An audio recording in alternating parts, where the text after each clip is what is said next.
Okay, this is the beginning of the stream, and seems to be working fine. Recording, we're live. I got a preview. This.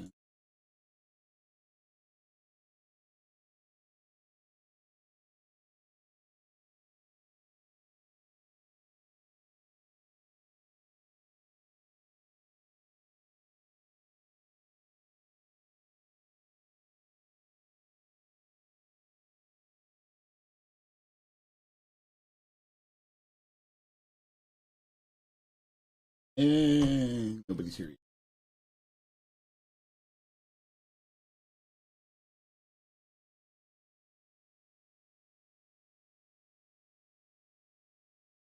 Video delay is about 10 seconds.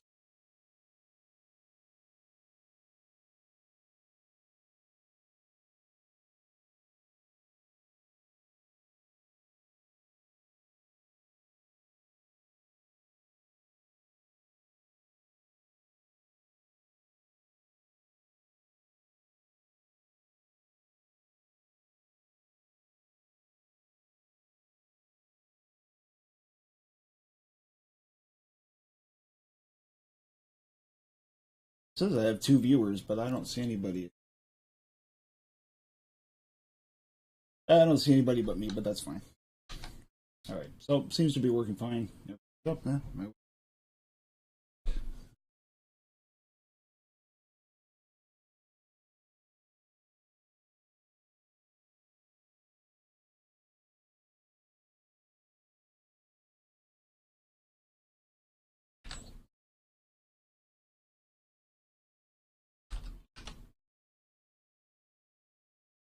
guess I'll have to trim all this off from the beginning.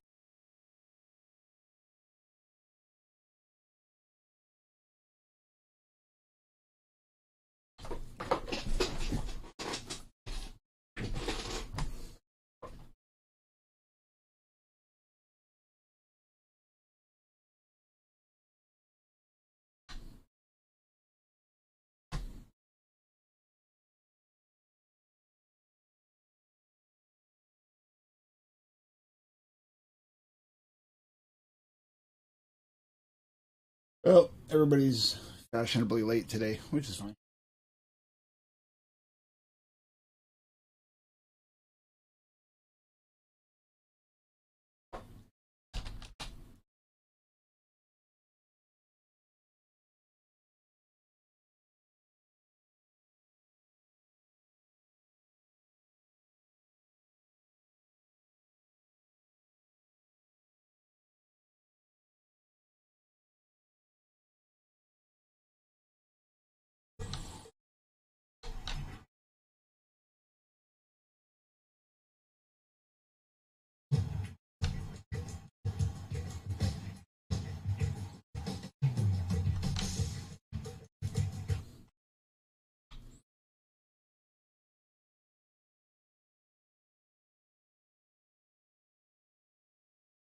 So weird looking at yourself on camera. Very strange. In case you ever wondered what a real cup of coffee is like.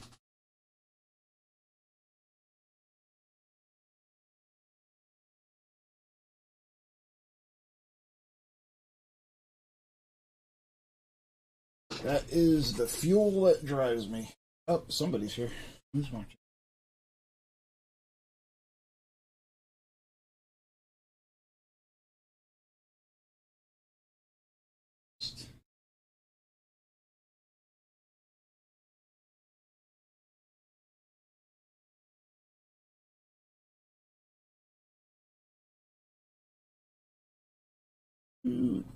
It says I have a viewer who I don't know who's there. I don't see it in the list. If you're watching, could you type something in chat real quick just so I know that it's actually working?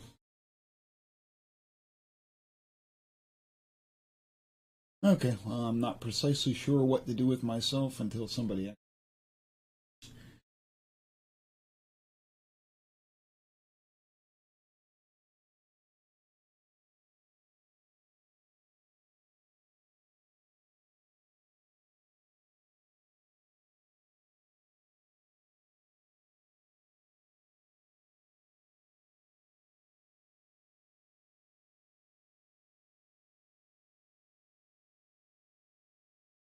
Hey, what's up, Jean? I hope I got your name right. Jordan M. Richards. Oh, that's JMR. Okay, I got that. And electrical skateboard. I don't know who that is, but if you could let me know.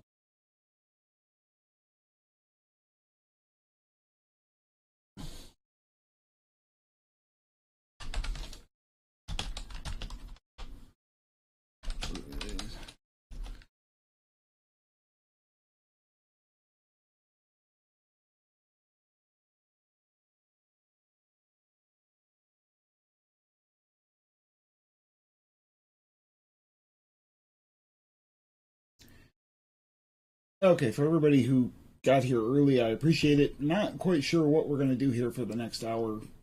Uh, I don't know how many people are actually going to show up for this. And so, you guys have questions or anything you want to discuss?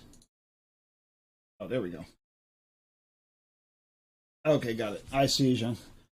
Am I saying your name right? Jean, like that?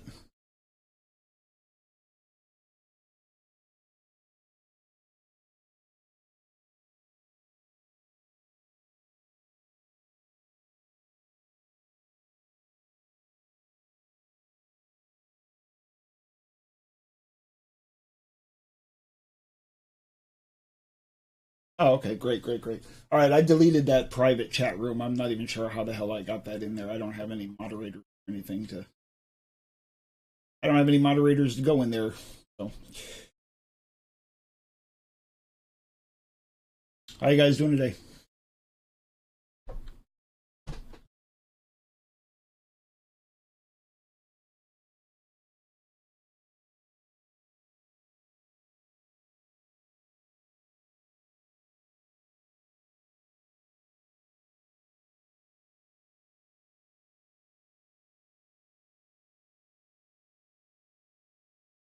Okay, we got stream chat and public chat. I'm not sure.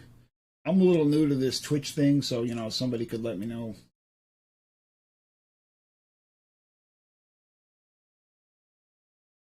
Okay, entities for the moment. Let me All right, entities for the moment are only partly supported. That's what I'm working on. Oh, okay, awesome. Yeah, it's pretty nice here too. So, entities for DP are only kind of partly supported right now. So if we hit insert, add insert, we have P-ball entities here, but they don't have the, for instance, all this stuff has to be put in manually, which means you have to get the numbers from the.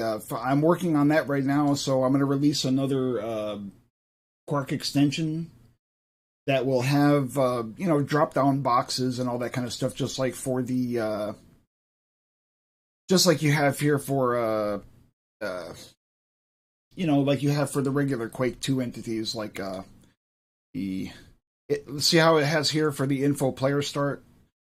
We'll have like these kind of things where you can just click the check boxes and everything to get. At the moment, I don't have that in yet, so paintball stuff has to kind of be done manually.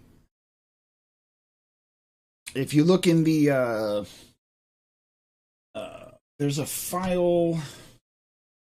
I'm trying to think, where was it? Oh, if you go into the BSP zip file that Jitspo made that has like BSP and paintball, there's a .c file that has all the definitions for the entities. You can actually just manually plug in the numbers until we get that far. But I mean, like I said, that should be within the next week or so. That's what I'm working on right now. So I apologize for that. I know that makes it a little weird. What did I want to? Oh, second. Let me load up. What was I going to mention to you guys? Something I've done, and this isn't in the text file because I've been figuring things out since I did that. Was you may have better luck getting everything to work right if you run Quark as administrator. It seems to have trouble. I mean, this program was, I think, last updated when Vista was around, so, or maybe Windows 7, so it doesn't quite know how to handle its own internal directories. But in admin mode, it works fine, and you can. Let me get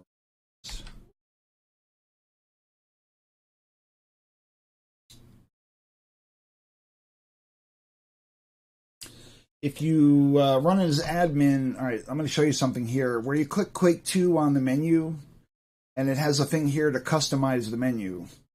Now, I actually included the Quake 2 user data file in the setup zip, so the one that you copied is like the one I have here. But if you want to edit this, you have to be in administrator mode, or it won't be able to save the changes. And here you can change around all your commands. You can add commands, separators. You can add all sorts of custom things. There's programs that analyze BSP files and things like that. And you can also edit the built-in settings like they have here.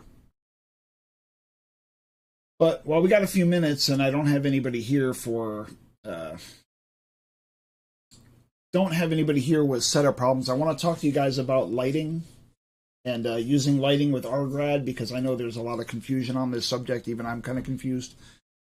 Basically, what we have is this. So we have here a little room map. I'm going to show how I made this once 2 o'clock comes and I actually get to the actual talk here.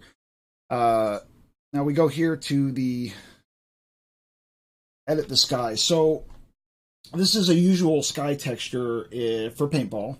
It has a light entity set. It has a sky entity set, no draw, and a value.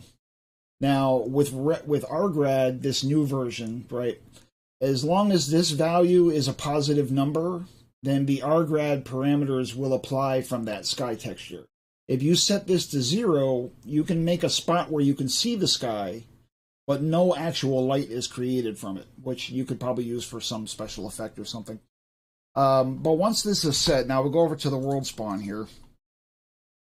And to talk about how to get lighting out of RGrad. And so I'm going to show you right here. I use for the ambient light, I usually use like 2 to 4, somewhere in there, so there's no actual black spots on the map. If you set it to 0, you will get literal black spots on the map, and they don't look very good. The sky ambient here, this is a light that's applied to any surface that can see a zone that has sunlight. So this will be a little brighter than the regular ambient. You can set this to like 4 or 6 or 8, something like that. We'll do 8 for now. Sky surface, this is the light cast by the entire sky face. So, for instance, here, this texture here will present light based on, get back in here, on the sky surface. I usually keep that something low, just to add a little floodlight in. We'll set that. Sun ambient, you can ignore that one. This is the important part. This is what will make your map go from flat to looking like it has some life. Okay. Anybody listening, if you're not in, click where it says chat and select the public chat room. I'm not sure about how these chat channels are set up, so you guys can get in there. We're all on the same page. Because if you're typing, I may not see it otherwise at the moment. Anyway, so this right here is what will make your map go from flat to looking something more like real life. So if we set this is 2 angles. This is your angle around the map. So this will be your the direction of the sun across the top of your map. And then the second number will be the sun's angle from the top to the bottom like this. So, and we set here, and now we come down to sunlight. This one's kind of important. Usually have this 200 to 300 or something like that with these modern textures. This right here is a color that's inside of shadows. This is like at the edge of shadows on your map. You can put a slightly higher number than one of these. Maybe you could put this to like 32 or something. And what was the other thing? Sun angle, sun diffuse, sunlight, and sun surface. This is another kind of fill light, something low here. We'll just put that at 4 for now. So we'll run the map. I'm not sure if the stream is going to skip when I run these compilers because they use all 12 threads on this machine. So if it does, you know, it's not you or anything. It's just running here. So here we have, so now you can see we actually have a shadow that's cast, you know, at an angle across the map. And we can see differences in the lighting without having just a flat. This was after a lot of experiment. I spent like the last 3 days typing in different numbers and running compiles to see what it does. And you can see here, this, like, the change of color, it's kind of hard to see, you know, we're using Quake 2 here. But this shift in lighting across here is the sun diffuse. The lighting inside of here is like the sky ambient color, because there's no direct sunlight on these surfaces, but they can see into a room that has sunlight. So that's how we get a nice even lighting inside of there. If you want to map with more contrast, we could change some of these numbers. If there's anything else you guys want to know about, you know, mention it in chat. We'll talk about anything. We still got 50 minutes until I was actually going to do this talk, so we could talk about whatever you guys like. You got any questions or anything? We could take out some of these numbers, like we'll take out the ambient. Take out all these ambient colors.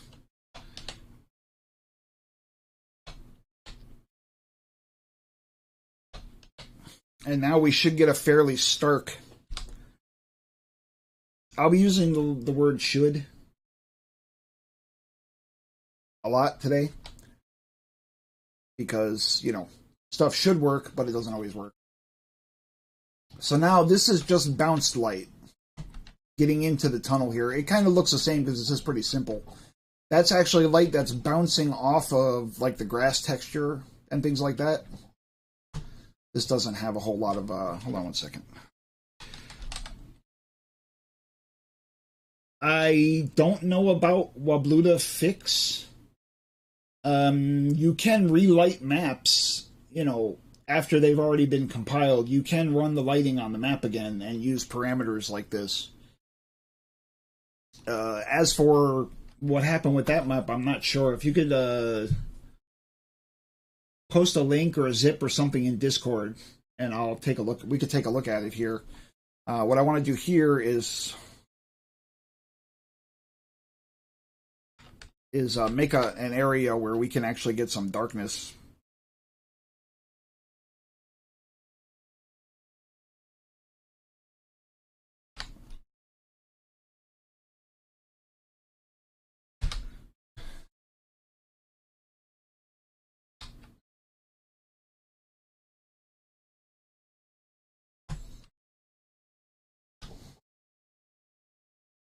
See, now you can see where the sunlight cannot bounce and nothing reaches. We just have blackness inside of here.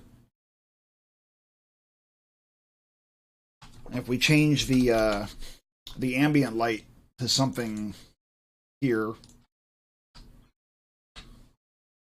recompile.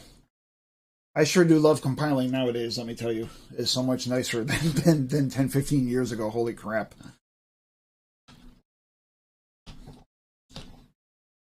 Yeah, so now inside the tunnel, there's a minimum amount of light that gets put no matter what.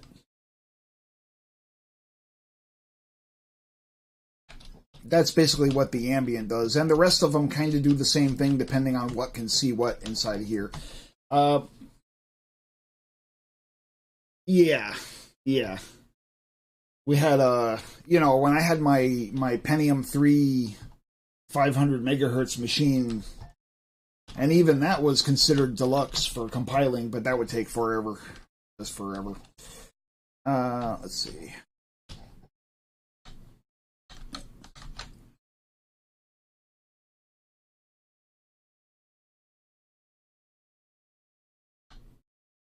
Okay, so he was telling me the audio is stuttering. Hold on one second. I'm going to fix that.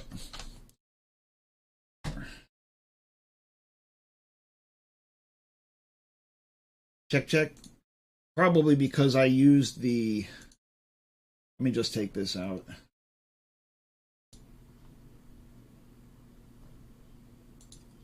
Okay, let me know if the audio should work a little better now. Just might pick up more background noise.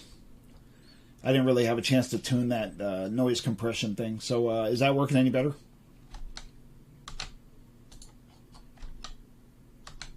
Or is it? There we go. Oh, okay. Yeah, it was just that noise cancellation thing. I was trying to get that tuned, but it's not working too good. Okay, so close that out.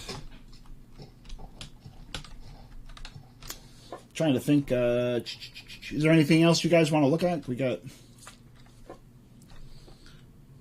Trying to see where everybody else is here.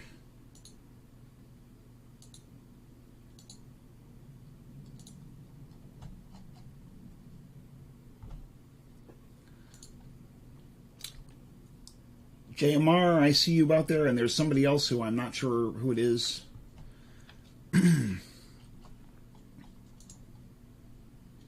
Yeah, I really don't want to dive in and do my whole thing until 2 o'clock. I don't know if anyone else is coming, so I don't want to go into my prepared speech. Well, yeah, that's a good question. Well, I mean, there's a number of things. One, 32-bit floating point math, so you don't lose any brushes. You can rotate brushes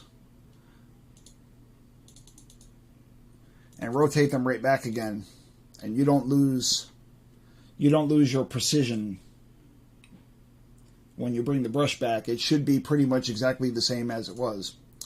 You also have multiple levels. I'm hitting the Control-Z key. You have multiple levels of undo. I don't know how many. You can actually set the number, but we have enough memory on these machines now where you could have hundreds of levels of undo. Then, of course, we have like this right here, which is actually going to be the first thing at 2 o'clock. I'm gonna show in more detail. This is these things like these dynamic plugins. So I've created this whole entire map shell just by making these 1, 2, 3, 4, 5, 6 brushes, 6 cubes, and just stuck them together inside this plugin. And I can change the shape of them. I can move them up and down. I can do anything I want with them, and the game will. Let's move this down here. We can make this one like super tall, and the game and the compiler will recreate those walls automatically. And this is, a great way for sketching out the outside of your map, the hallways, the main areas and things. Oh, I'm stuck here now, but so all the changes we made there to those couple of brushes changed the whole shape of the map instantaneously without having to move. Considering, imagine that this was in BSP and you wanted to move this hallway right here a couple of spaces up, right? You would have to take this wall, move it, take this wall, move it, take these walls, move the ends of them so that they meet here, take these walls here, move them so that they end up with here, and half an hour later your map just leaks anyway. So this takes care of a lot of those kind of issues automatically for you. Let's see. I'll try to cover something here I'm not using. You also have some other things here that are also, like this right here is called the Brush Arch Cap Maker. Now I'll show you this. This is a dynamic item, right? Which is, where's the...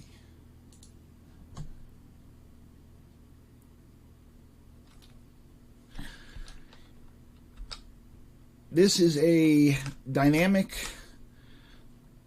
item that will create an archway for you. So let me rotate this.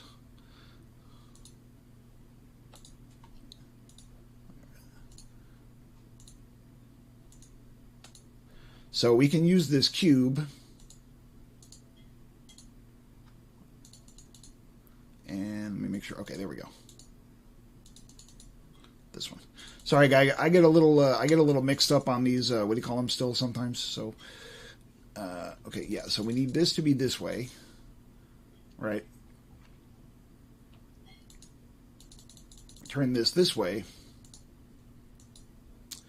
So.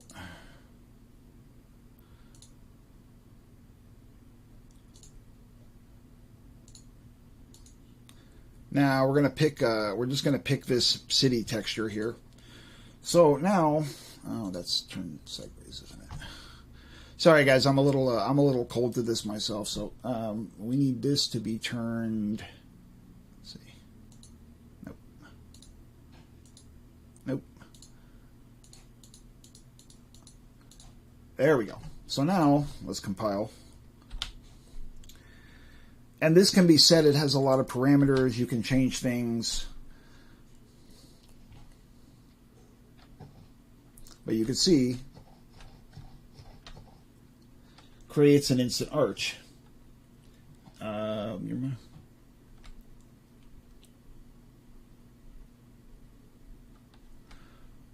Well, I mean, okay. Hold on, I'm reading your question. Hang on 1 second. Well, a sky brush is really just a brush that has the sky texture and the sky. Right now, this is not one brush. This is one brush with 3 different textures. So if we go in here, go into the cube. So the east, west, north, and south all have the city texture. The up right here, we go to face view, has the sky 1 texture. And we can set the specifics here. So a sky texture is basically anything that has sky set and no draw set, meaning you'll be able to see the sky box at the proper angle depending on which way you're looking. It just shows right through. If we could take this, hold on.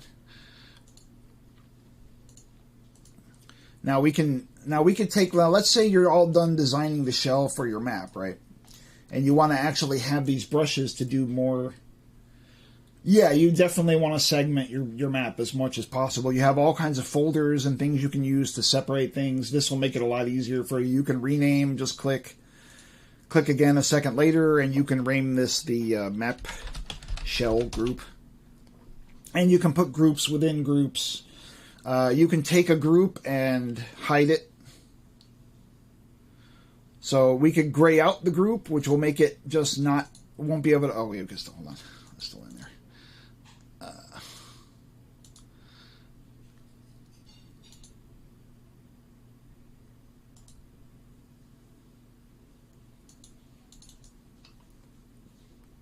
Yeah, so we have the wall maker. Yeah, I forgot how this works exactly, but we could take this wall maker and click here, disassociate duplicator images, right? And this will actually turn all of these wallmaker plugins into actual individual, somewhere in here.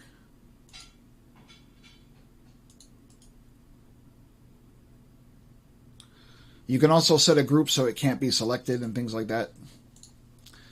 But here we can actually work on, now these are the individual brushes made by the wall maker, which you can then use to make more, you can use to do more detailed work and things like that. But mostly you should be able to just leave it. You should be able to just leave it as a wall maker. Like that's how I did the map roundup. The whole thing is just one big giant wall maker.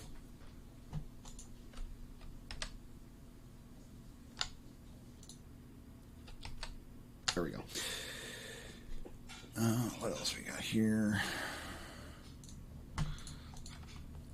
So yeah, let me get back to this real quick. So these dynamic items, right? So now we have this cube that makes an arch, right? Now let's say we want to have, now we have this tall hallway here. We can take that arch and we can move it over here, right? You could copy it, move it up like this, and now we have an arch that's right here. And we could take it and stretch it out. So now the arch will fill this whole.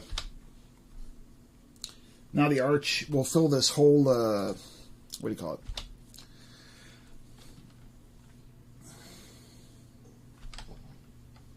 Somewhere around here. There we go. See, now we have an arch tunnel that fills in the space that we made with the wall maker. And, you know, that's just one example. There's a million little things you can do with this. Let's see what else we have here.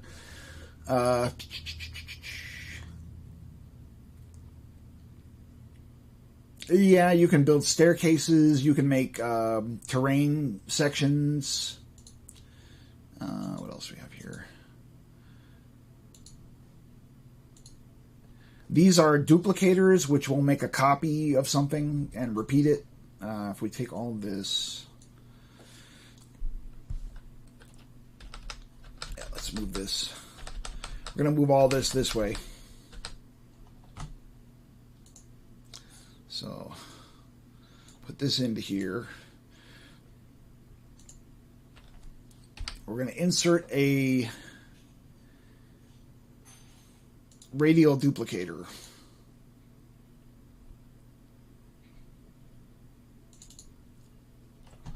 So now this will go to here. Put this inside our map shell, somewhere in here.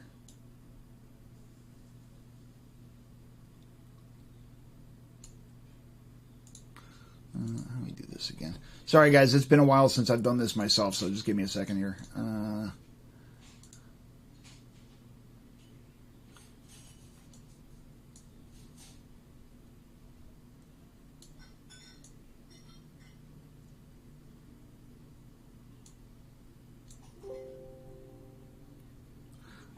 Oh, okay. So now we have a perfect mirrored copy of our map, one back to the other, just by using this radial. So if we make any changes here, right, we make a change, the change pops up here. We make a change here, the change pops up on the other side. So you can actually edit both bases of your map simultaneously. Pretty wild. That has other uses too. It can actually, you can also make a duplicator to copy your spawn points, rotate the spawn points around, and increment the team number. So you can change the spawns on one side of your map, and both teams will have identical spawns without having to copy them back and forth and stuff like that. Let's see. Hold on. Check. Somebody talk to me on Discord. Hang on a second.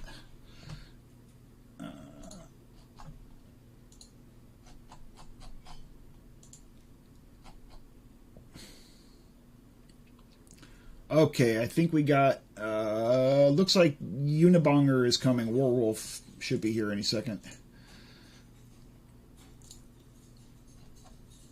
And not sure if Frith is going to show up. I don't see why he wouldn't. He's off today, but, you know, he's Frith. Would be nice if he came. I haven't seen him in a while. Okay, so close this out.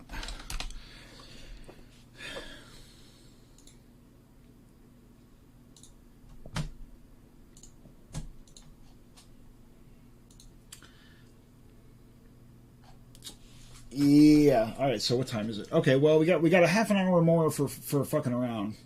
Pardon my French. Trying to think of what else I can show you guys without. I don't want to spoil my talk for later, but let me see what else we have here. Well, let's compile this real quick and see what it looks like.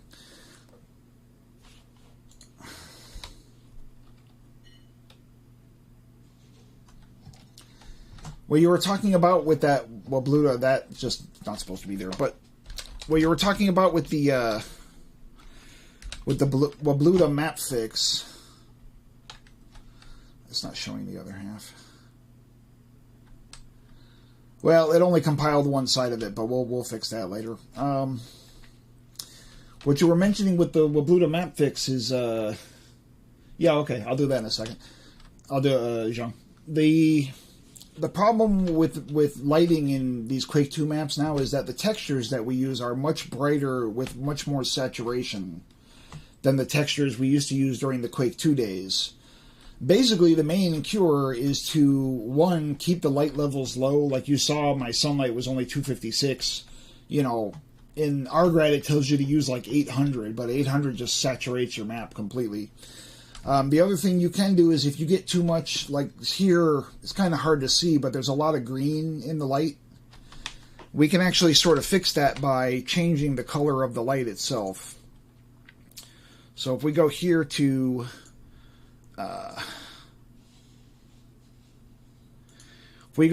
sun color, and we'll create a custom color. So we have red, green, and blue. What we have too much of is green. So let's take the green down to 192. Now we have a light that's very much different than what we had before. But let's see what it does. Come on, and then I'll get to your tour thing after this.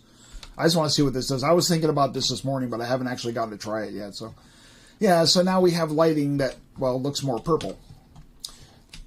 You can adjust that up to being closer to full until you get to a lighting that looks more natural, getting rid of the reflected colors that you have everywhere. Alright, so you want to take a quick tour.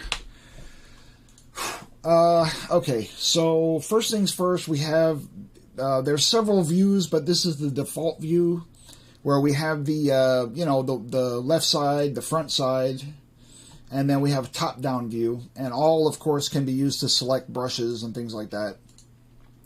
Now, you also have a 3D view, which is controlled by this right here. So you can move this.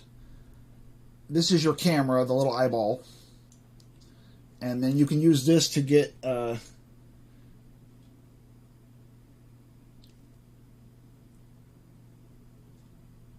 Oh, okay, yeah, I see what you mean. Hold on. Let me find a better spot for that. Let me just, hold on.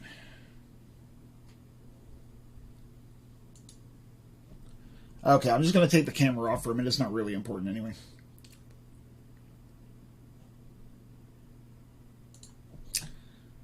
Okay, so now you should be able to see the whole screen now. So now in this 3D view, we're going to go to Options, Configuration, 3D View, and set this to OpenGL, right? And now we can come here and we can actually get a textured view of the map. Take this over here. Now, of course, the map is only blocks at this point, so we're looking at the outside view of the map. But if you have any kind of GPU, even the Intel GPU on the i7 or something, should be really snappy in here. And you can also do all of your editing, select brushes, select faces, select vertices, everything right here from the 3D view. So that lets you get a good look at what your map looks like without having to compile it. So now that we have that set, okay, so now in these views, now notice something here. As I drag this to the side, right? Watch this view. Watch this view over here as I drag things off the map. Stuff that's off cannot be clicked anymore. So we can drag this like this and then you can't click on these anymore. So you can use this to isolate parts of your map to work on. And to help with that, you also have these lines. And anything below this line cannot be selected. Anything above the line can be selected. So you can use the lines on the two views to trim down your work area. So, and that's, that's about it for the basic views. Now, the toolbars, we have a lot of stuff. There is a lot of stuff, all right? So, most importantly is right here. Okay, so most importantly, you have this right here, which is this basically picks what view is down here. So we have entity view, or for, editing arguments, you have the tree view, entity view, for a whole entire brush. So if we select a brush, we'll see that that brush has 3 different textures. Where is the brush centered, all that kind of stuff. And then you can edit the texture for the whole brush. Now we also have face view, which we can select one face, and it'll show you the texture for the face. You can also, for something like this, we can select the bottom texture. Let's select one of the walls here. Hold on. So we select the wall. We can actually see where the texture, and you can move your textures around on the brush right here. Align your textures, you can rotate your textures, you can skew your textures. Whatever you want to do. You can all do that from right here. Took me a while to find that. I was like looking for the texture face editor and it's right there all the time. But anyway. And here's a 3D view of the brush.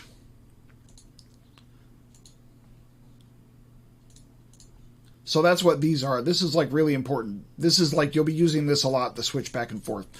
Okay, so here... This is pretty, this is our undo. Fairly obvious. Delete, looks like a little trash can. New item, this is for a map item. Same thing as if you hit insert. You know, and right here is the folder, the open folder, that's for making groups. Okay, so now we'll come up. And here are some of the same things that appear in... these are like really simple map primitives. You got a cube, a basic light, some other things like you can make a prism, you know, a pyramid. These are a lot of the same things that are in this menu. Like there's just multiple ways to get to the same thing in this program. Okay, now right here is called tagging, and I'm not going to cover that right now because that's going to be during the main speech, which we are 24 minutes away from here. So we're going to get to that later. Here you can zoom, you can make a brush get bigger.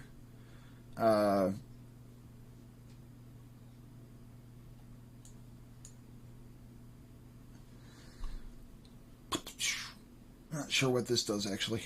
Sorry guys, there's some stuff in here that I either don't remember or I never used, so I may not be able to cover every single thing. I'm hoping that within a week or two you guys will be showing me stuff, and then we'll do another one of these where we can all share what we figured out. Here's an interesting one. There's a lot of things. You just kind of mouse over, you can see what some of them are. But if we select, like let's say we select here, and we select the sky, right? Well, the top face, which I think is just a metal or something. Right here, we'll invert the face selection, meaning instead of selecting that one face, now we get every other face but that face.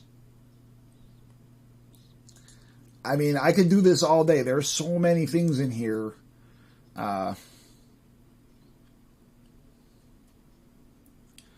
Yeah, get adjacent faces, so we can select here. Like, let's say you want to get this and you want to have the sides. Where is it? Get adjacent faces. As a movable. Oh, okay. Something has to be. Okay, no, we'll get to that later. What else is on here? They have terrain, which I have not really messed with except on that Ranger map. But I did that with TerraGen, and then I added it in here. So maybe I'll look into that. We can cover that for another thing. Here is a little doodad that just makes cubes. Wherever you draw, it makes a cube. Control click to select multiple items. You can obviously, you know, balloon pick and it'll pick. Oh, that's not that. So here we have, all right. While we're on the subject of here, we have the selector menu. So we can select brushes, but notice it leaves the info player start unselected, right? We can select only entities. Now we get only the info player start. Or we can actually pick up both. Like if you want to move a big chunk of your map around, you can actually pick up the entities and the brushes and everything all at the same time. So that's kind of important. Extremely important here, this program does come with an exceptionally well-documented help file. Really, everything I learned, I just read through the help file until it made sense. It was a lot of, you know, it took me about a month or two of reading stuff to really get it down, but what else do we have here? Now, when you select stuff, when you have multiple selections like this, you also can select, like, see these red dots?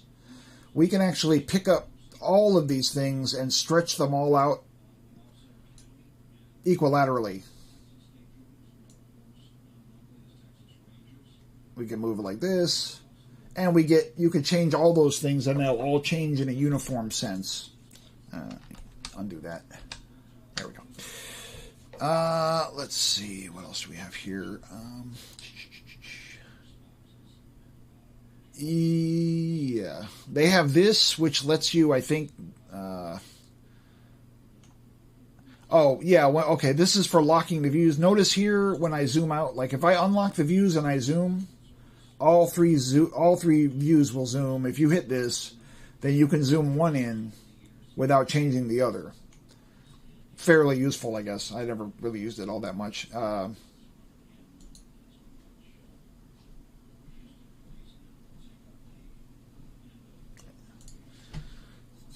One thing you were asking something, what benefit this has over BSP? Here's a big one. Now, this program just threw up an error for some reason or other, but rather than crashing, it catches all its errors into the console, and it just keeps right on running. I think in the old days, I had it literally crash on me once or twice during earlier versions, but otherwise, more or less, it should never crash. It will never crash and leave you with an unsaved map. You know, oh, there's Rid. Okay.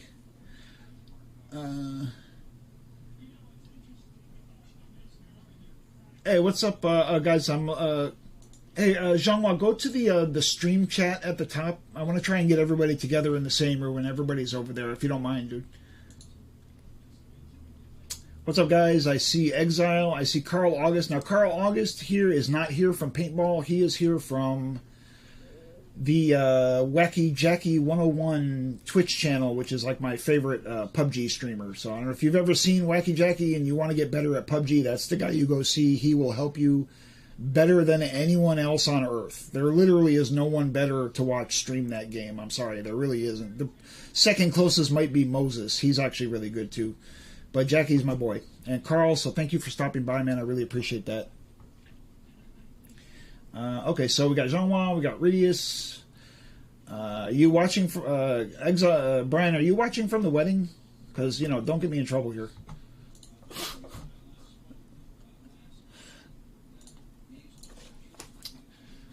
Okay, so what time is it? 1:42. All right, guys. So now I know JMR is here too. Oh, there he is. What's up, JMR? Oh, okay, so you guys have seen Jackie before. He's a great guy, and right now he's running custom games, which normally I would be playing, but I wanted to do this instead. Yeah, if you ever get a chance to watch his Twitch, it's very good. Unlike all the other, not to get off topic for too long here, but unlike most of the PUBG streamers, Jackie will finish a game, he will go back into the game and show you moment by moment his decision-making process, where he screwed up, where he did good. I mean, it's very, very good to watch. I learn more watching his stream than I actually do playing the game sometimes, I think. But, all right, so back on the subject here. We got about 15 minutes before I do the actual talk. Jordan, JMR, you have any questions or anything, dude? Because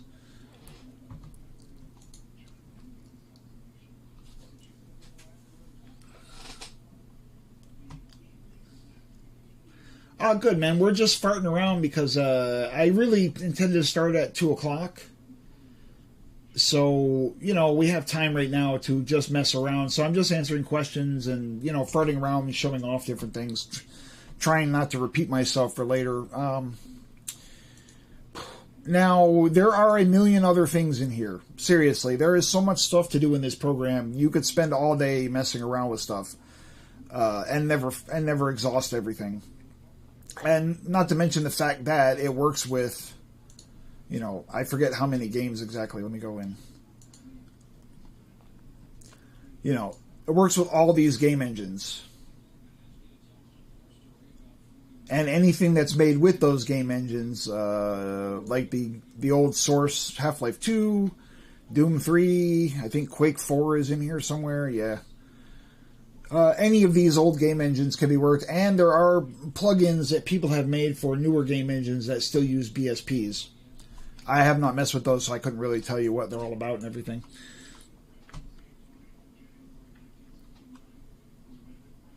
Oh, okay, yeah, awesome, man. Yeah, we did cover one thing that's generally useful to everybody, and that's the lighting, as Jean-Hua was saying. How to set up RGRAD to get some fairly realistic-looking lighting so that the maps don't end up looking all flat. And, you can go back and look at that. That's very, very helpful, and that's what I've been figuring out the last couple days here. Trying to think of what else do I want to cover before we get going here.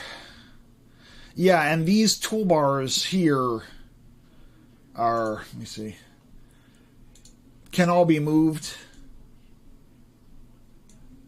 Everything is flexible. I think there's more toolbars that you can add, though I think there's plenty enough to start with here.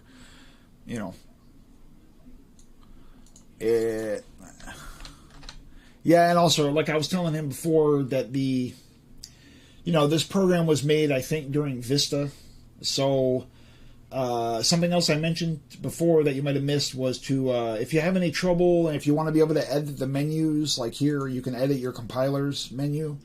Run the program as administrator and you won't have any issues. I also had issues where when I didn't run it as administrator, it wasn't saving my settings.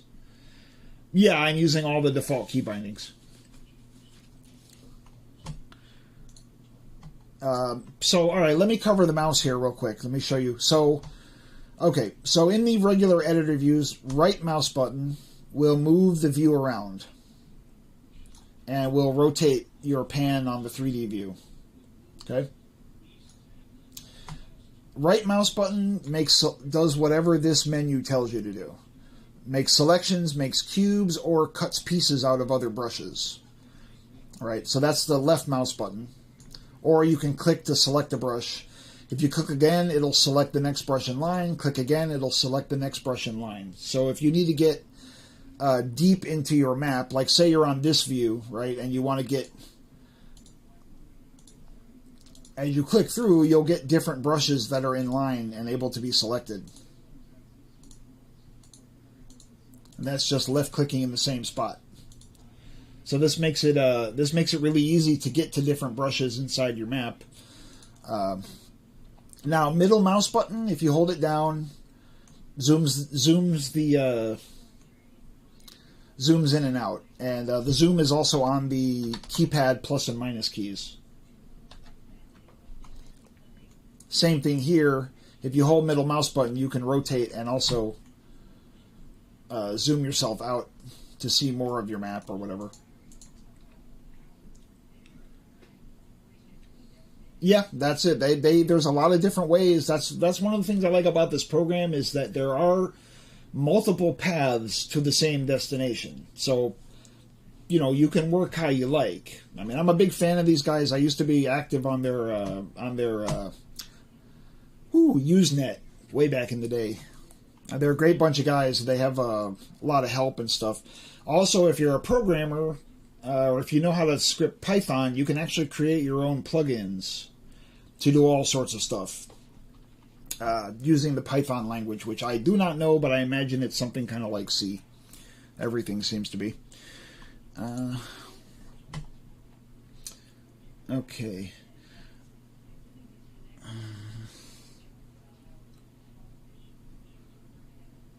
Okay. All right, guys, we got 10 minutes until 2 o'clock. I'm going to go get something to drink and use the bathroom, that kind of stuff. And I'll be back. And then at 2 o'clock, I'm going to go into my actual talk. And through the talk, I'm going to create a basic map while we go through the talk. So that's what we're going to cover there. So, go do what you got to do. Hit up the head. Grab a beer, whatever suits you. And we'll be back in about 10 minutes' time, okay? Put the camera back on. Oh, this is for Brian. Brian's been wanting to look at me since we've been playing PUBG, and I have not shown my face on camera, so... Hello, Brian. What's up, guys? Alright, so as I said, I will be back in...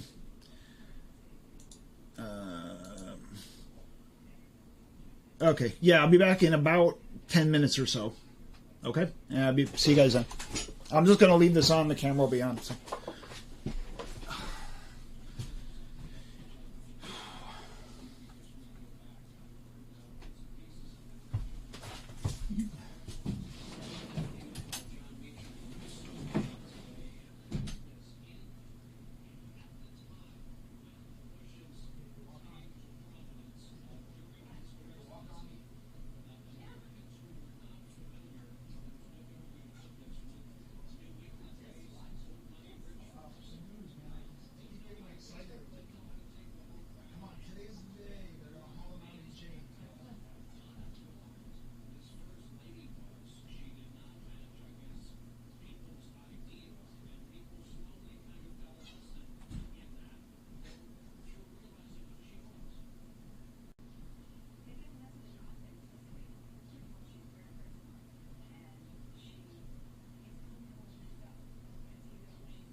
Okay.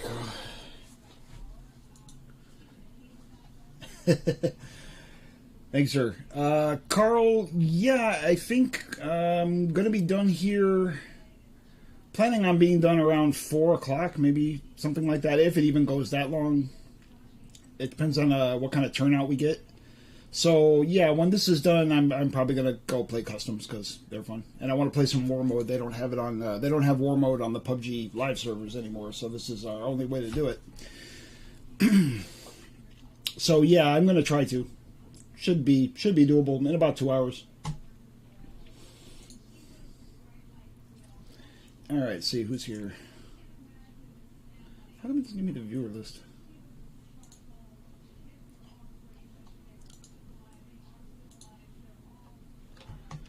Hang on one second, guys. I'm just moving stuff around on my screen here. Let's see.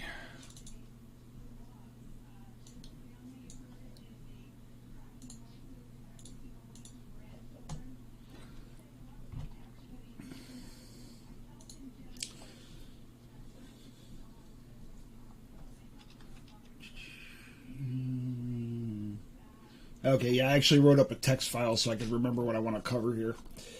Okay, well, we just went through... Alright, so everybody... stream chat. Okay. Okay, I got... Oh, what was that? Yeah, Jackie just went live. Okay, so... okay, we got 6 viewers. Welcome, everybody. I'm not trying to see who exactly is here.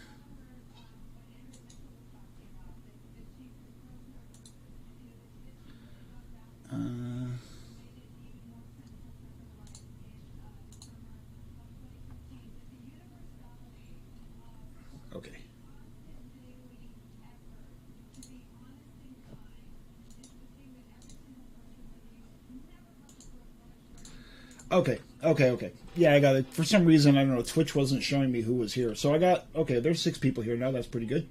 So we're going to get started here, and let's close this out.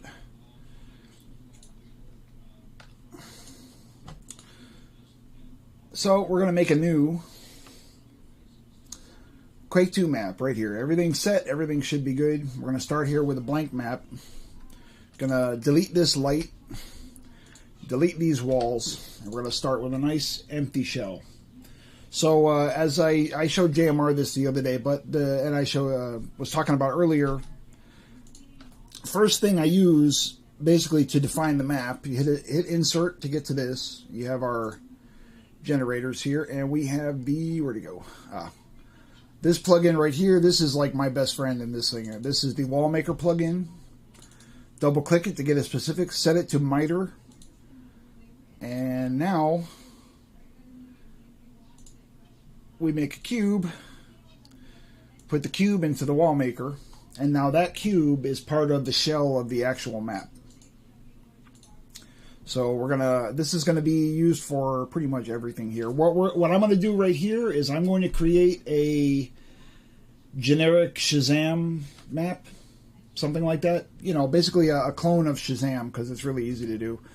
So let's get our, so we have our block to make our walls, right? So what we want to do is, sorry about that. All right, so in the specifics view here, we can actually take the cube, open up the cube, and select the different faces of it one at a time. You can also do this by clicking here on the actual faces. So first we have up, right?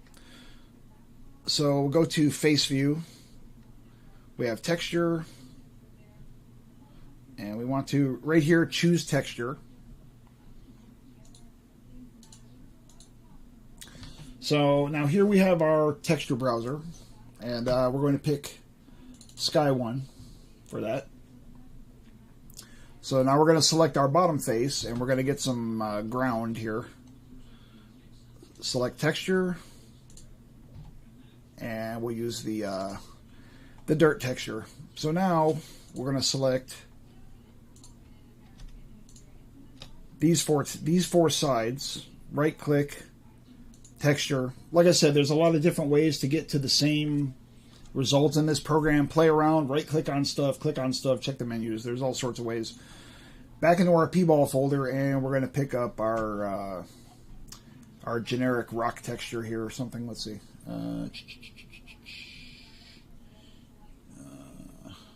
There we go. Rock. Here, we'll use this one. Okay, so if we drag our little guy in here,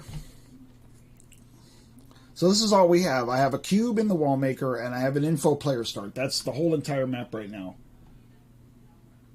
Yeah, when we're working with the wall maker, the brush, the faces are inverted. So the sky is facing up on the brush, the ground is facing down.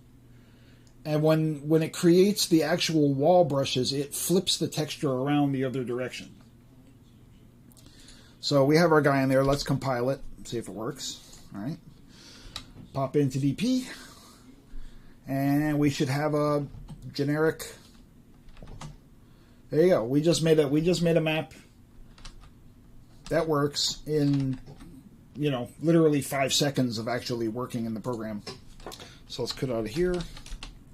Okay, so now this is going to be the, so I'm setting my grid to 64. It's right here. You can set your grid size. You can go off the grid. You can set a custom grid size. You can go inside of a line. I never really used that, but it's there. We're going to take, so this is going to be the center area of our map. So we're going to come down, say, 4 here. One more. So we're 8 squares tall, right? And we'll stretch this. So, wait a minute. So now here's our overhead view. So we'll use that to create the, so we'll come out, say about here, say about here. Okay, so here is the center point for our map. This is the literal center room of the map. So just to keep things simple, so now we can take this cube, Control C, Control V. Now we have another one. We'll put it, say about, yeah, we'll say right here. So this will be our base side, right? So now we can take this, copy paste, and we're going to drag this right over to in between. So this is going, we'll take this and put it, we'll make the center a little lower than the rest of it. So now we're going to make our low path, right? Typical,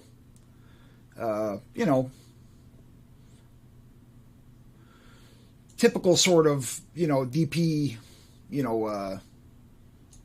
typical sort of DP thing between the thing. Now, when we have a brush selected, if you click on the corner, right, we can actually take that corner and bring it up like this.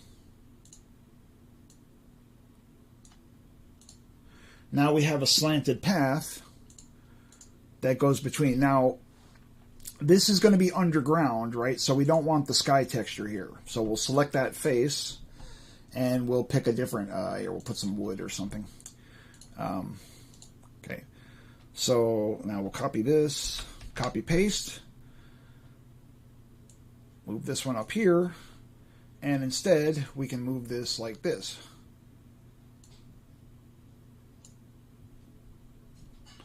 And I probably should have done this before I changed the texture, so let's set this back to. Now, when you already have some textures in use, right, and you want to use one that you already have, you can use this drop down right here. This will show you all the textures that are already used on your map, and we can just select the sky texture there. So we'll drag our info player start into the base, and let's compile it, see what it looks like.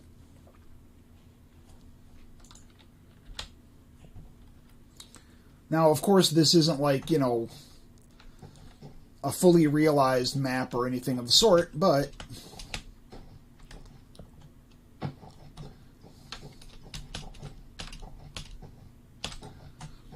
that's how easy we can make a basic map shell. We can change this. So now this, let me show you something right here. You see this doesn't look right, right? We can fix that. I'll show you how to fix that right now. What we're going to do is take this and we're going to duplicate it. Copy paste. Right? We're going to drag it up over the other one and do like this. This will get rid of one of the faces. Drag it up to here. And we're going to make this all the same texture, all into Sky 1. All right. So F5 to do your full compile, F11 starts up Paintball. And this hopefully doesn't explode. Yeah, there we go. And that's, you know, one way you could do it. Obviously, there's a lot more detail and work that you have to do into a map besides just making these crazy things. But this does get you started. All right, so let's quit out of here. Now, we want to make a base, right? We want to take all these, and we're going to put them into a folder, into a group. Now, into this group, we're going to create hit insert to get to your map items. We're going to make a radial duplicator. This will copy all the brushes and rotate them around a central axis. Get rid of this cube. Okay. Now, if you click on the actual duplicator, this is the center point where the mirroring happens, right? So you can move this around to change how the mirror happens. So we'll take these 4 cubes and we're going to put them inside the radial. Now we have the same map on both sides. So let's compile that.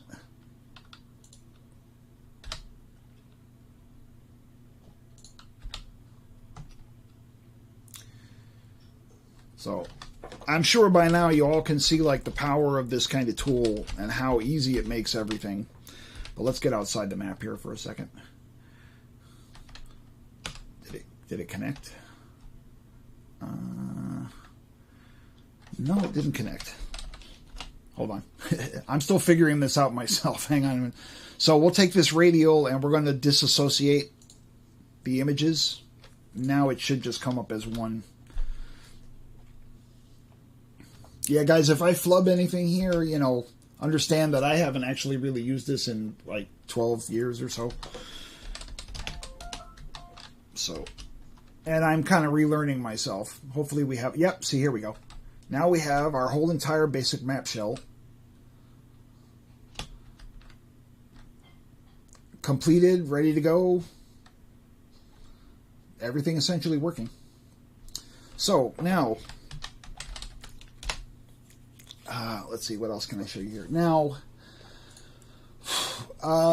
that's the Wallmaker plugin, and that is the single most useful and powerful tool in the whole thing, and everything else kind of works off of these sort of functions.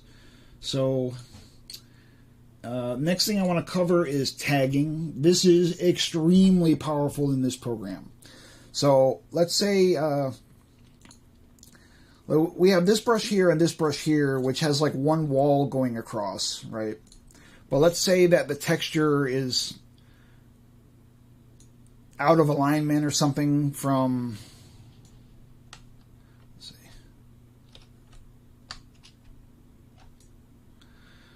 Let's say that the texture is just out of alignment on this brush compared to this brush, right? We could take this brush, select the face, right click, tag face. Now this will stay, you see how it's highlighted in red? We can take whatever this face is, and we can do things on other faces based on the one that's tagged. So if we select this brush, right-click on this face, texture, project from tagged. That will make the texture even from this face to this face. We can do other stuff too, like, for instance, all right, so let's tag another face here. Right-click, tag face. Now let's say we're working on this brush and it doesn't really fit, like it doesn't get to the wall, right? But it's not exactly on the grid, so you can't just drag it out. Well, we can right-click on this and, where is it?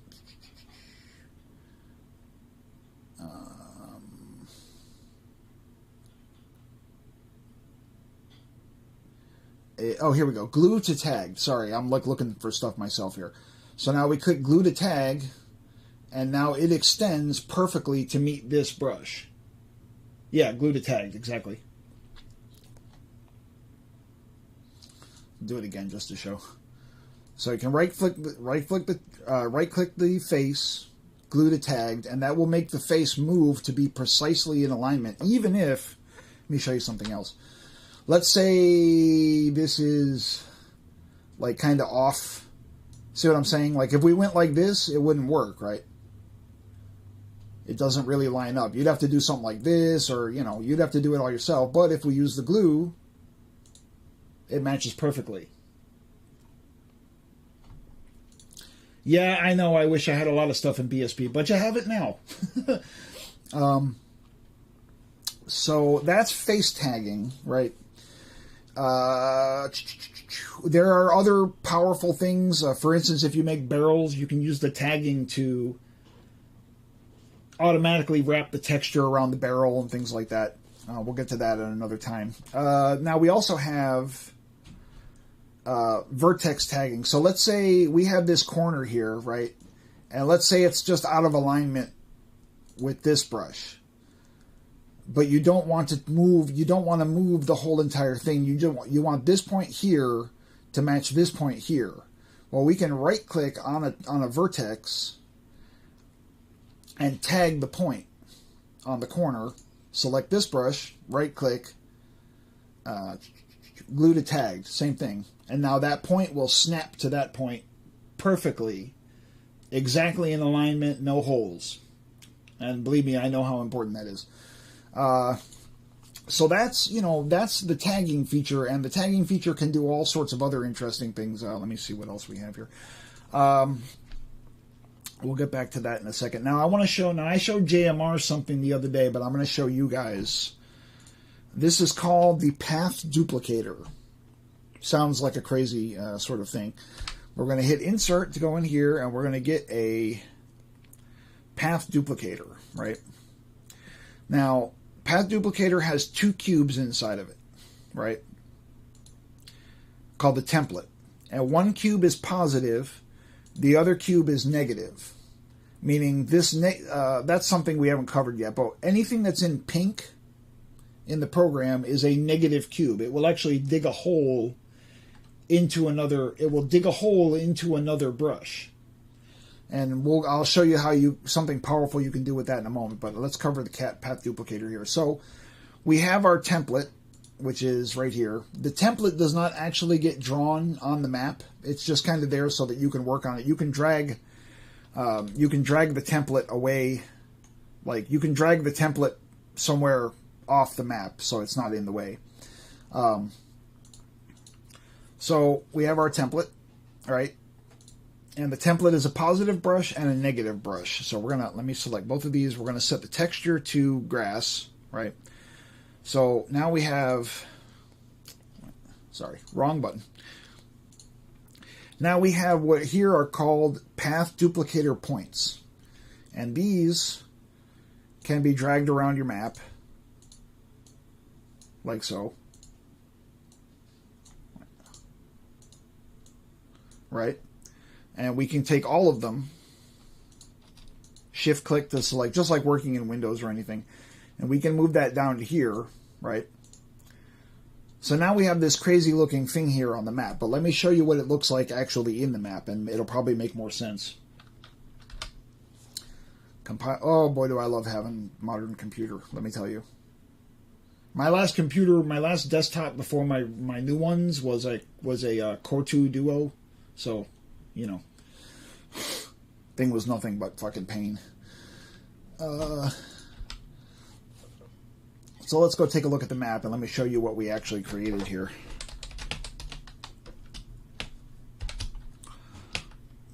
So that path duplicator created this object.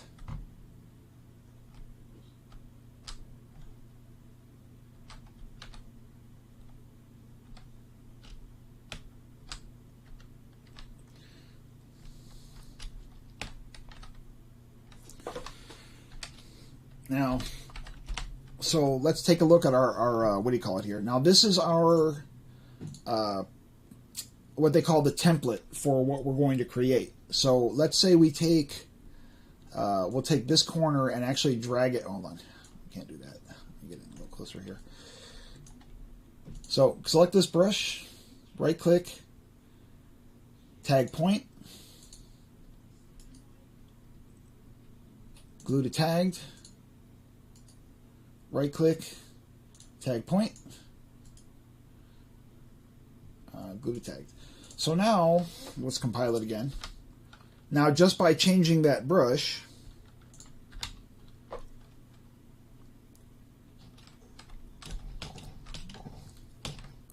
now we have this shape. You can make girders. You can make hallways with, you know, railings. You can make. Let me show you something else. I'll show you something else real quick. So now in our template we have a. Let's put these two groups into a folder, right? So this negative cube right here, the pink one, this one right here, will only affect what's, or it should only affect what's inside this group. So we can go into the template and we're going to make a, hold on, we're going to make an item here. Let me show you. Okay, so we're going to insert a,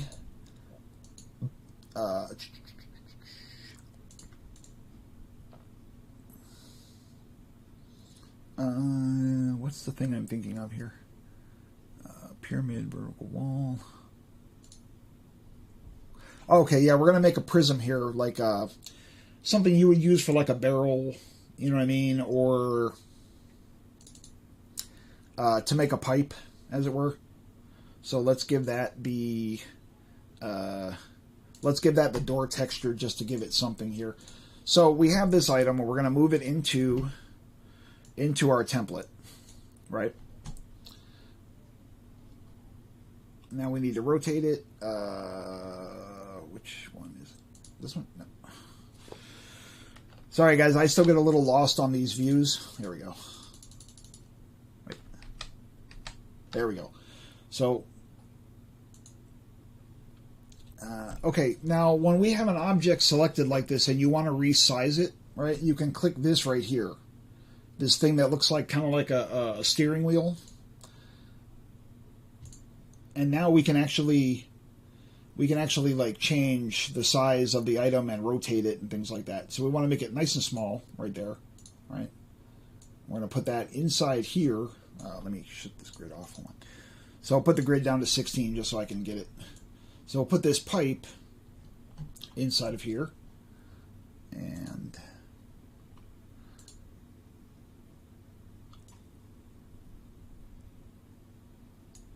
right there. Turn off this. Right? And now we can stretch this. Okay? So now we've made it like a conduit to go inside of our duplicator. And hopefully it doesn't crash or explode. Alright, no crash, no explode. I always like that.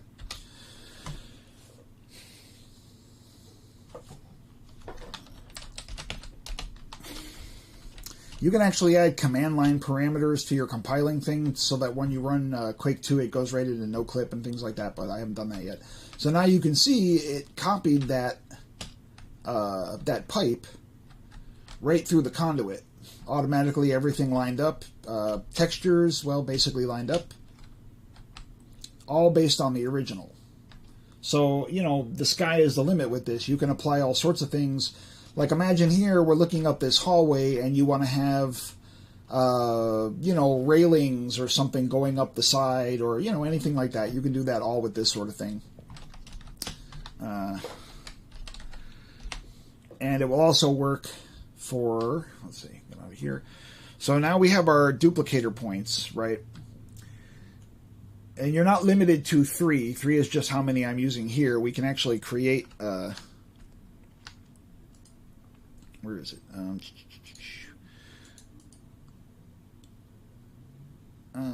I forget. There's a thing up here somewhere specifically for doing this, but I don't know where it is. We're just going to copy and paste it.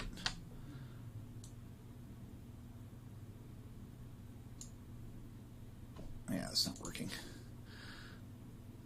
trying to remember how to do this exactly. Okay, I'll cover this when I do my next one next week, because I don't remember how to get. There's a way to make more points. You can make this path duplicator do 100 things. They can also,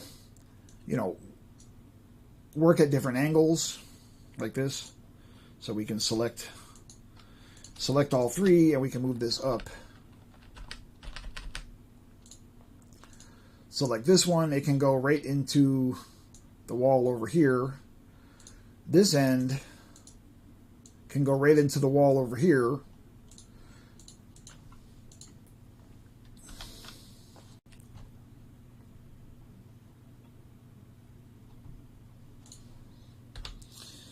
And then you can have something that looks like it's actually, looks like it's actually built into the map, as it were.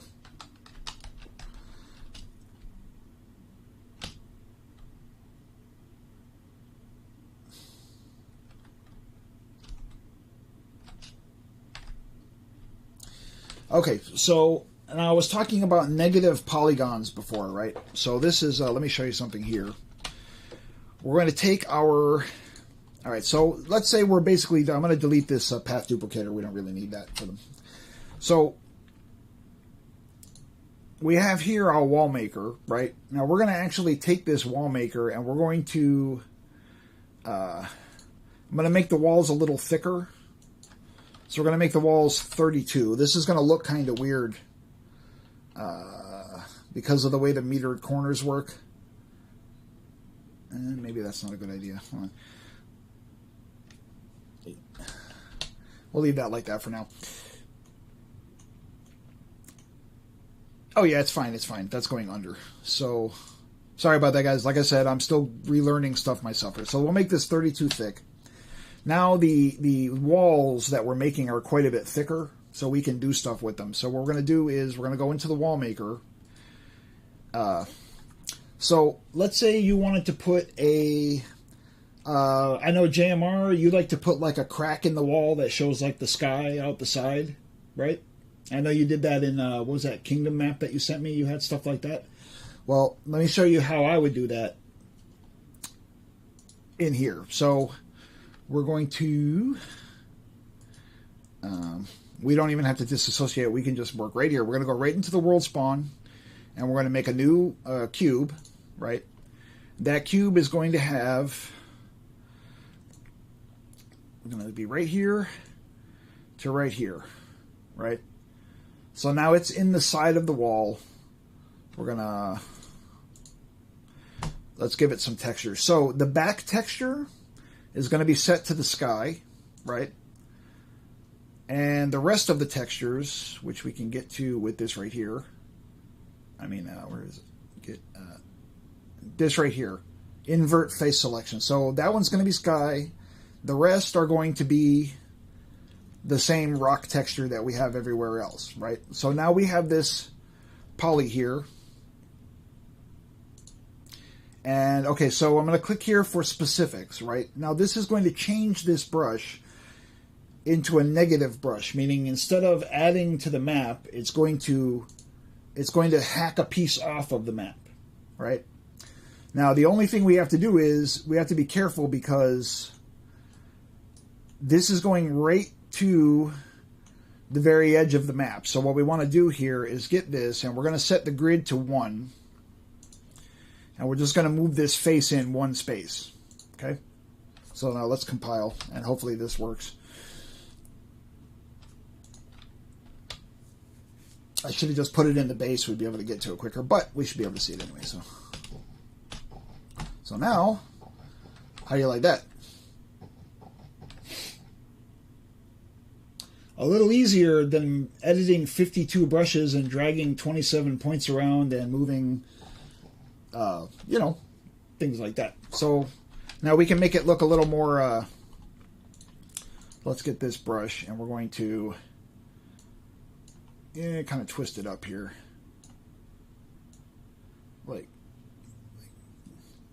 Like that, right? We're going to copy, paste it, drag this one up, like so. more craggy. Hold on.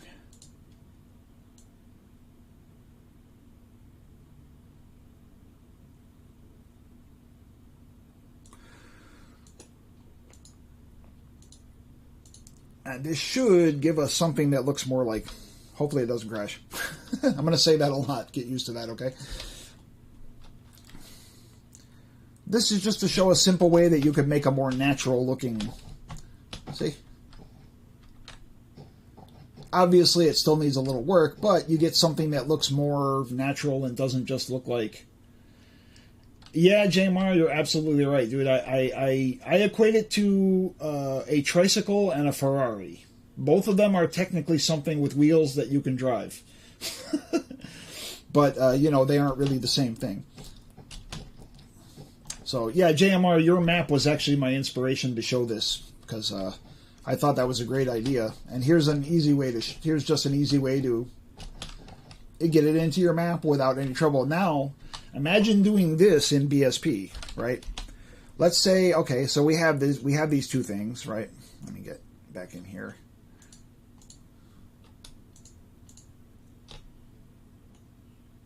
We can do it here.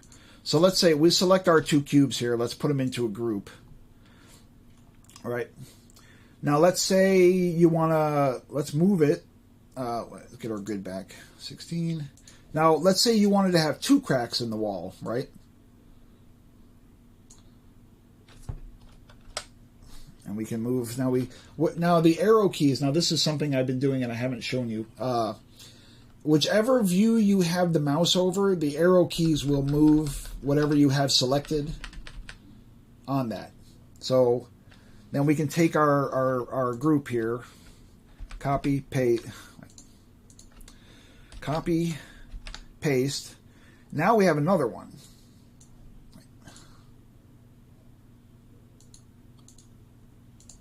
Select our group, move it up here.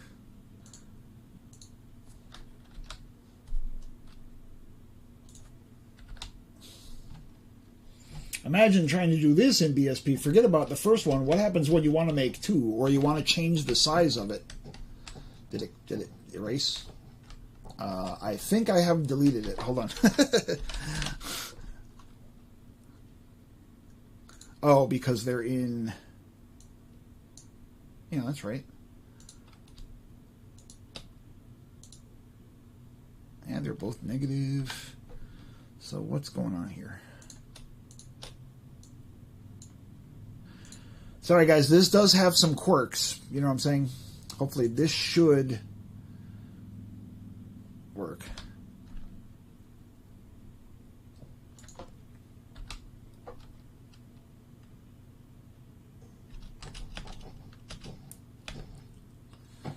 Okay. No, it doesn't. What did I do wrong? Sorry, guys. I'm still figuring stuff out here, too. So, this is...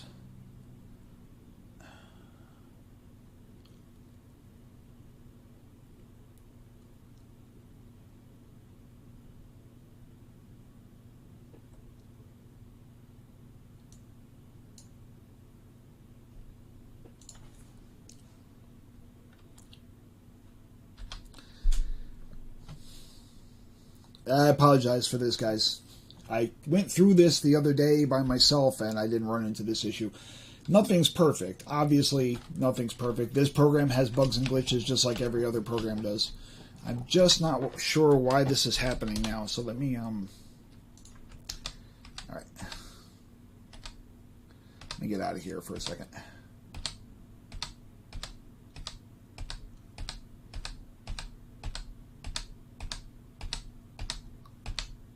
Okay, so there's where we were before.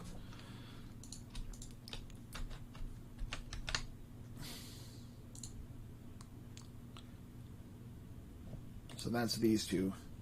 We'll move the other one up here.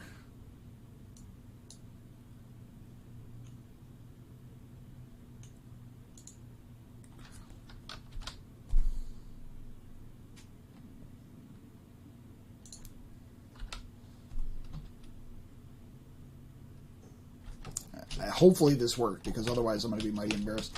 Okay, something's failing with the negative brushes. Let me figure this out real quick.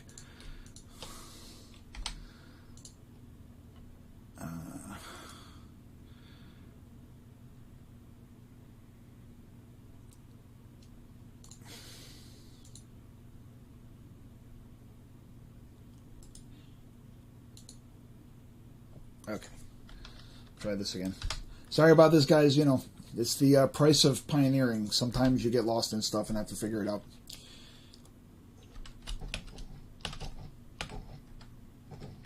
No, we just lost. Wow, I'm really confused. Hang on. So, yeah, that's at the sky. I think what's possibly happening is that this face. So our negative, I think I know what's happening here, is that the one face is behind the other face. We can make our negative brushes reach out into the map a little bit. I bet this, let's see if this fixes it. What happens is that those two brushes are on the same line. I almost guarantee you this is it. Hopefully we get this fixed. I don't want to spend all day doing this. Nope, still not. What is it doing wrong? Okay, guys, I apologize. I'm not sure what's going on. But I will look back into this more, and when we do this again... oh, yeah, you're right. You're absolutely right. It's to be in the...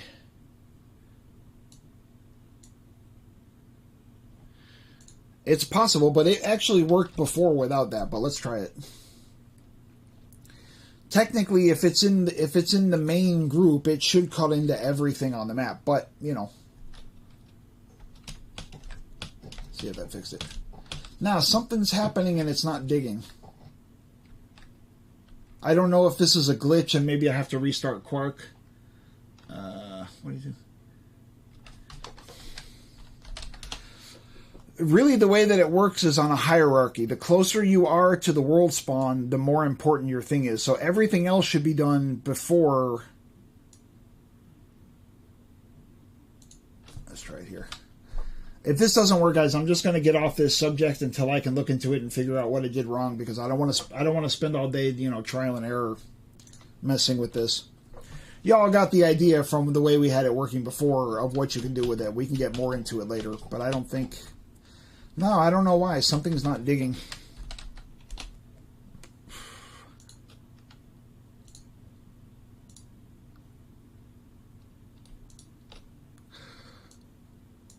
Let's try that. I think I just fixed it. It's not that the wall maker has to be in its folder. It's that yeah, there we go. Okay. So... Yeah, it was only digging into things that were in the group that it's in. So there we go. That fixes that. So now we can make our duplicate of this without screwing everything up. Let's see. So we're going to drag one of these over here, and then we'll copy paste.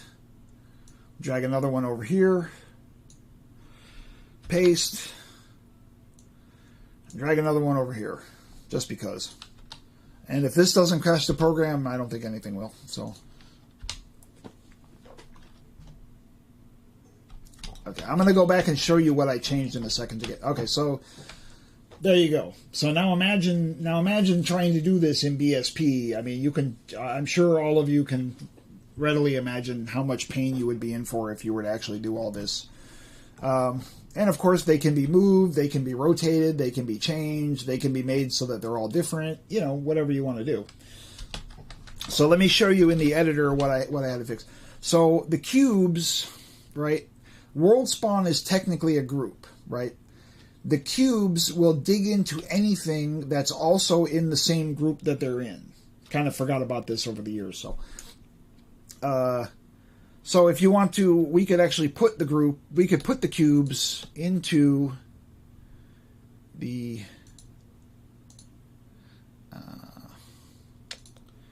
into this folder, I think. It should basically do the same thing if we put it into the output folder here. Let's try it. And then we'll get off this subject because we got other stuff to cover too.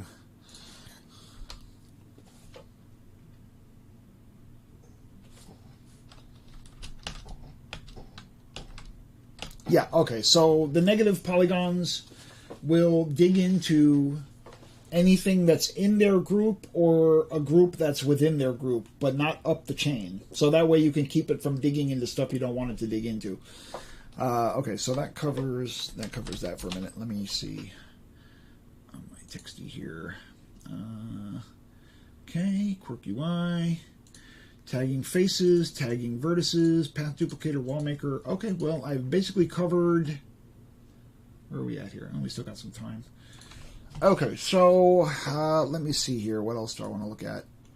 Oh, okay, I'll show you something else here, another item. Now, in these duplicators and polyhedrons, these here that are called shape builders, right, and the one that's called duplicators are all dynamic. Meaning whatever you change will then get applied to the map, but only at compile time.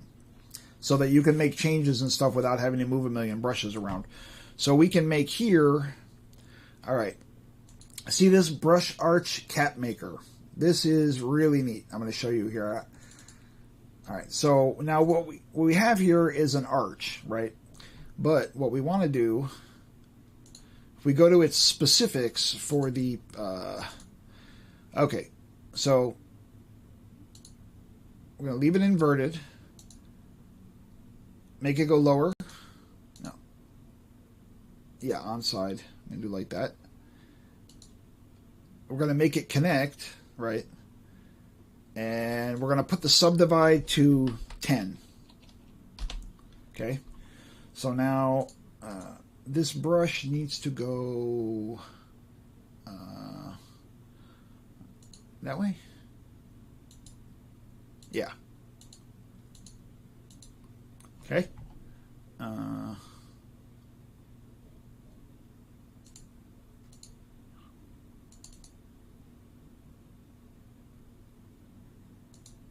There we go.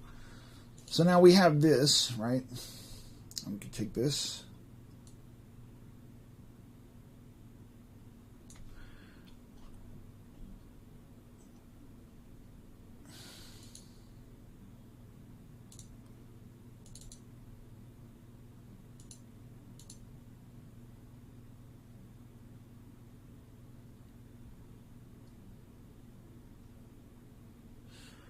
I think I'm using the wrong thing. But anyway, this will kind of show you what I'm trying to do here anyway. So if we take it and we revert, we go around the z-axis here. And we can set this up.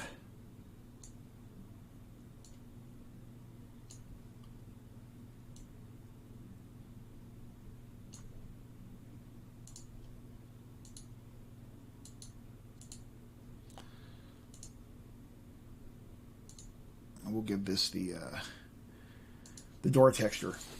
So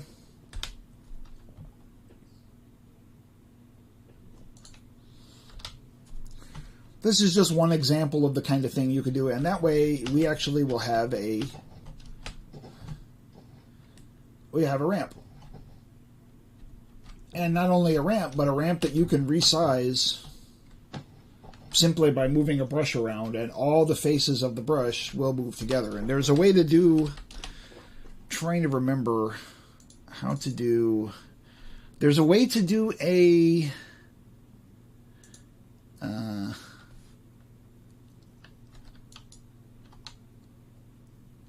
here we go. So select our brush, right? We're going to move it up here.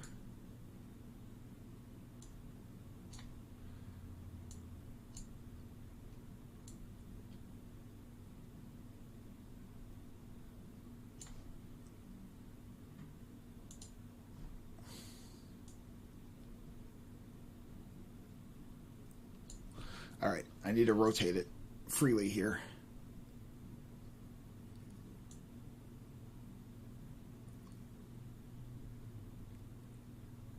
There we go. Okay.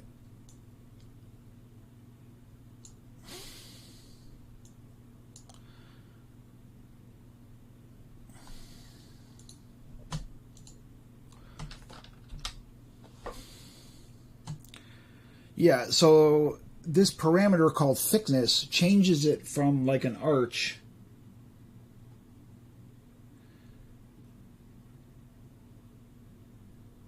No, brushes can have every side of a brush can have a completely different texture. There's nothing wrong with that.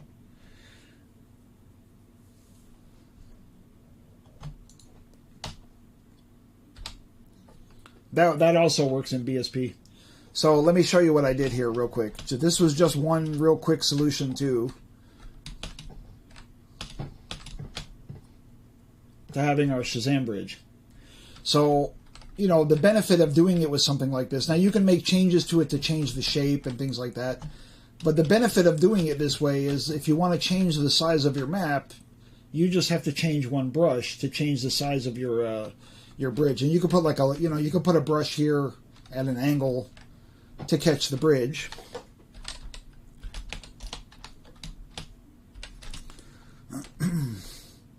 But essentially we have here a low budget Shazam, you know.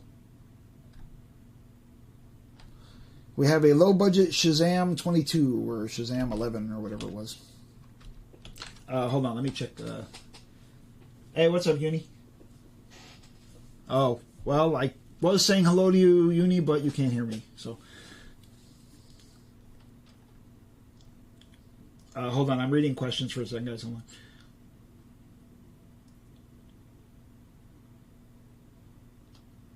Well, that was just because I didn't place it in a very good place. You just have to move the brush, basically. Solid brushes can run right into each other. That's not a problem. That even works in BSP. It just tends to crash the program. But it does work, and it does work in Quake. You can also... Now, any of these things that work as dynamic duplicators, right? We can right-click, disassociate, and now we have individual brushes that can be worked on or changed or deleted. You know, you could take out every other one if you wanted to or something like that.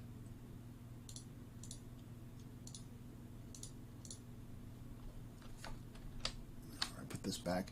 The reason you saw the textures overlapping was because of where this thing was actually sitting on the map.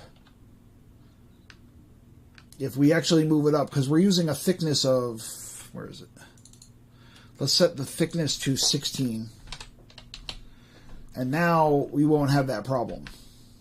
So let me compile this right here, just to show you.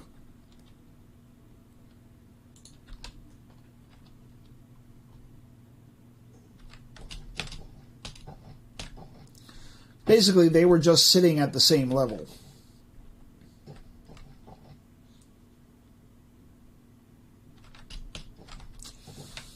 Let me see what else can we throw in here. Somebody had an invalid pointer operation. That's fine. Okay, so all right, insert. What else do we have here? Here you can make your barrels. You can make a sort of sphere. You can make a cone. You can make a pyramid. I mean, that's all the same as in BSP. Triangular prisms, cube, platform, all that kind of stuff. But the real fun is in here. These and these. The shape builders and the duplicators. Let me show you what else we can do in here.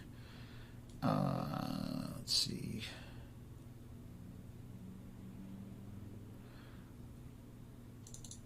Now we have here, this is a staircase maker, and that's all it does. It just makes a staircase. You can stretch it out and get a long staircase. You can make it this. Hold on. And if we click in the staircase maker here, we can see you can set the number of steps for the stairs. You know, this is all just really simple stuff to help you get started, and all the textures will be correct. So we just put this here.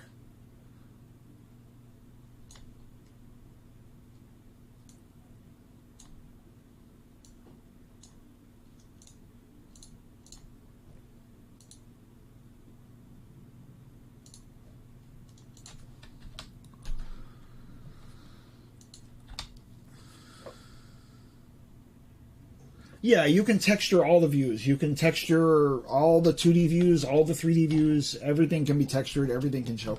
This is just to show you something really simple and stupid. It just makes a staircase for you. which you can then do other things too. Some of these can be used to do some interesting tricks and things like that. We'll get to that at another time when we get into more like advanced. Let me see what else we have in here. The terrain makers, I have not messed with these. They give you terrain that can be manipulated with magnetic, where if you move one point, the points around it also kind of move and all that sort of stuff, but I have not messed with it, so I really don't know what to show you there. To make a bevel, arch cap maker, radial, enhanced mirror. These are things to just duplicate things. Linear duplicator. Make one copy of something in another place, but it'll always match. And these are great for, let's say if you make a barrel, you can use these copiers to make multiple barrels around your map. But let's say you want to change the textures on your barrel. Well, you only have to change the one. All the other ones will change with it. Things like that. That's I'm trying to think what else I could show today. This just makes a corner. That's all it does. It makes a corner that you can use to put into something else. Like if we put it right here.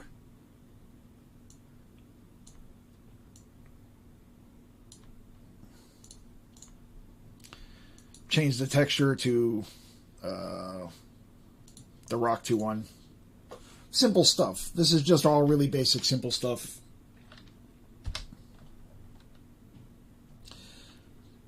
But there are things you can do by combining these together. I'll show that. I'll show that next one. I'll show how to make a rock next. Like there's a lot of different ways you can do it actually. But you can see our beveled corner now. We have sort of a rounded corner added in. Anyway. So, all right. Let's go over here somewhere. So we're going to start with cube. Give it the rock. Okay, so we have a cube, right? Now, there are things you can do.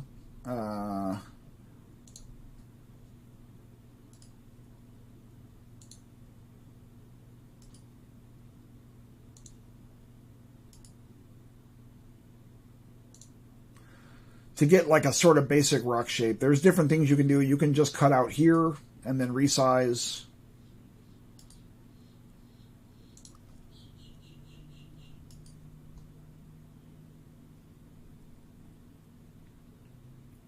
Where is it? Oh, okay. This one. And this will let you shape. This is one way to do it. I'm just showing. This is like a really fast and simple way to get started on like a rock. This is one way to do it. You can just use a. You can use a brush like this. Put this up in here. Put it into the ground.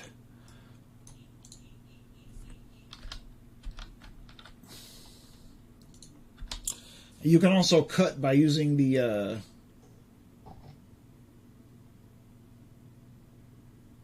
yeah, sure. Well, anyway, there's a rock.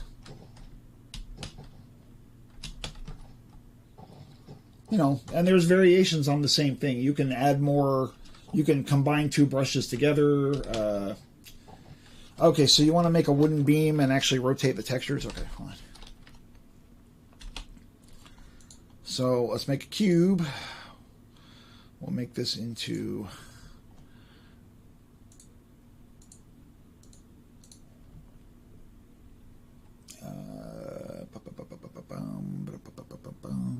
where's the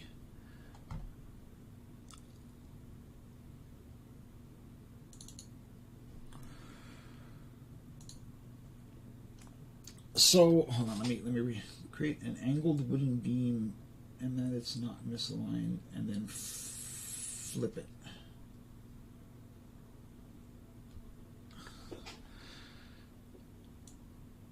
All right, let's get in here. So we got a 16 a 16 by 16, which should be one beam on the texture here. So here's our texture view, right? You can actually right here change the alignment and the skewing of the textures. But if we rotate, so we want to, let's put this up here, and we want to rotate on the, yeah. So we're going to rotate on the y-axis here, right? And then we'll take a look at the texture face right here. See, it's already aligned. If you rotate the brush, the textures will rotate with the brush. Now, that is covered up here. You have default texture movement, sticky textures, axis sticky textures, all kinds of stuff. If you set sticky textures, you can move the brush, but the textures will stay the way they are. The brush will like move across the texture, and the texture will stay. So if we did the same rotation here with sticky textures on, this would not have been rotated like this. But let's this out a little bit. We can get behind it. Let's take a look at it.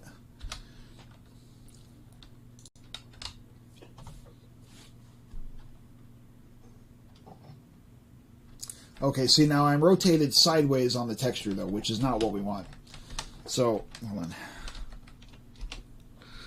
And that is done through this right here. So,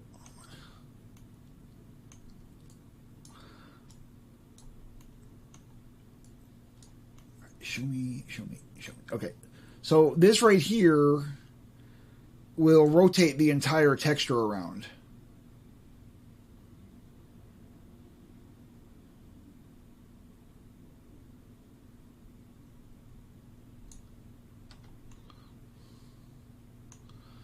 So now the boards will stretch. And we can take this now, say we'll select this face, we're going to tag it, right? Then we're going to go up here and we're going to do, where is it? Right here, invert face selection. Okay. And then commands. Where is it? Texture.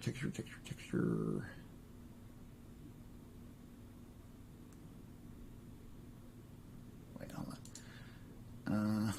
Okay, so we have it here. I can do it here. Right click. Oh, it's not there. Where is it?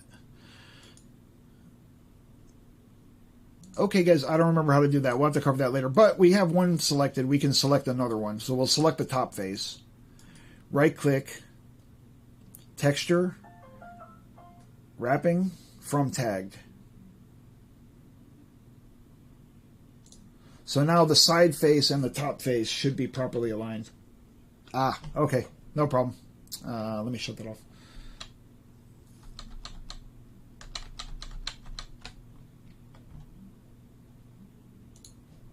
Okay. I apologize for that, guys. So let me back up here.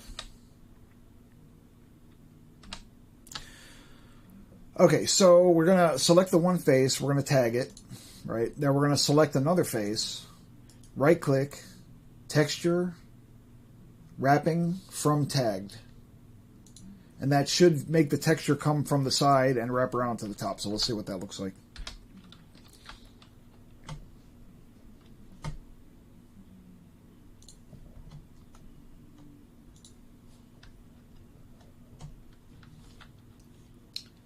Yeah, I know, Rock. Sorry about that.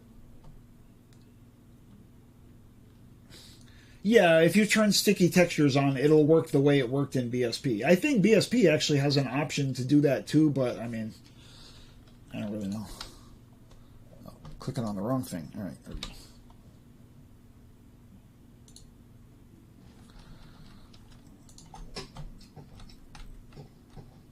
It's still not rotated right. What did I do?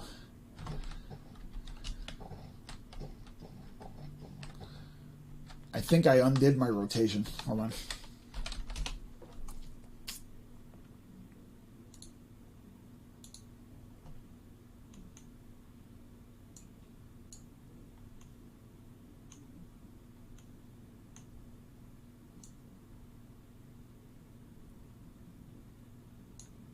Okay. Now we tag this. Sorry about that. Up here, texture, wrapping from tagged. And you can set keybinds to some of this stuff. I used to have keybinds in my old one, but I don't have that in here. So let's see how this... Now this should actually fix it. So we have the boards along the length of the pillar instead of turned up sideways. Yeah, there we go. It's a little off because you actually have to go in and like zoom in more and turn off the grid to get it like snapped onto the thing properly. But that's the basic idea of how it would work. So we took the texture from this side and we wrapped it across the top. And we can wrap it all the way around. Yeah, somebody message Uni and tell him to get my zip file rather than just getting Quark from Quake Army Knife or whatever. Somebody let him know, please, because I don't think he has sound. Let's see.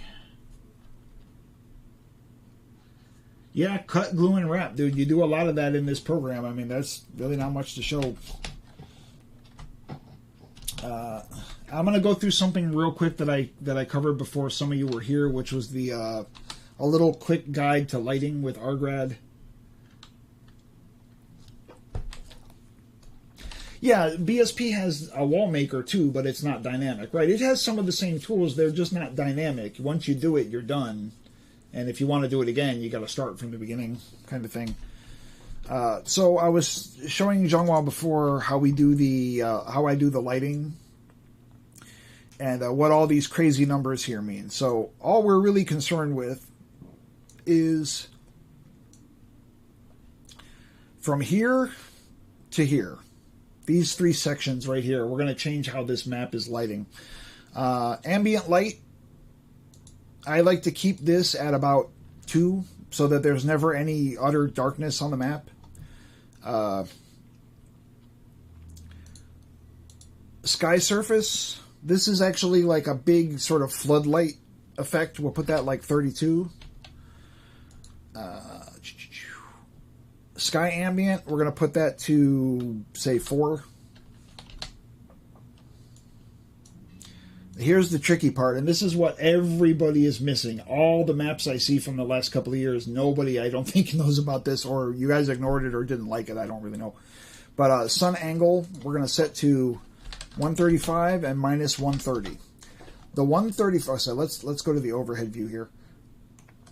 Okay, the 135, the first number is what direction around the map is the sun pointing, right? The next number here is what angle through the map this way is the sun pointing. So negative 130 makes the light shine through at kind of an angle. So then all we need is sunlight. We're going to put like 256, right? And some of these other ones can be filled in, but it's not really necessary. But we're going to cover this for now. So let me light this. Okay.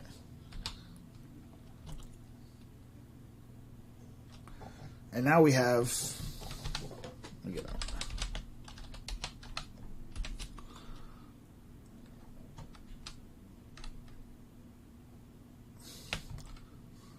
Including the light that's being cast by. Including the light that's coming through our holes in the wall there.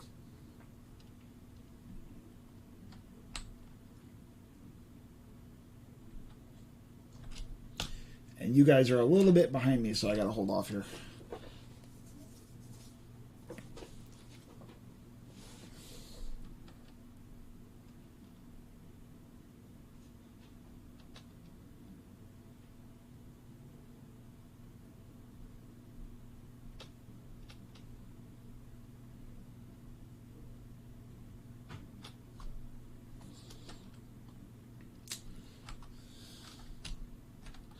Anyway, that's just a little primer on how to use Argrad. Like, try to keep the numbers low because these textures that we're using now for DP are much brighter and with more saturation than the textures that were used, you know, back in 2001, 2000 era. But that's it for the lighting. So let me see, what else can we do here? Okay, guys, give me 1 second. I'll be back in about a minute and a half, and then we'll do some questions and stuff and see what if anybody has curious about anything. So think your questions up. I'll be back in just a moment. Where is it?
Okay, well that's basically the talk I had prepared, all the subjects that I wanted to cover. Anything you guys have any questions or anything? Yeah, the negative 130 is like let me go back over the map here. So I'm gonna let's pretend that this camera let's pretend this camera is the sun, right? This first number here, 135, is like this. Which way around the map is the sun pointing? The negative 130 is this. Where is the sun pointing up and down? So you can adjust that to get more, to get deeper shadows, or you can make it almost obtuse to just have a little bit of shadow so the map doesn't look the same on all sides. Like for instance, if we put if we put negative 170, right? Let's see what that looks like. This should be really, really short shadows, but the walls won't all look the same. Let's see if I got hopefully I got this right. No, that's not it. Hold on. It's the other way around.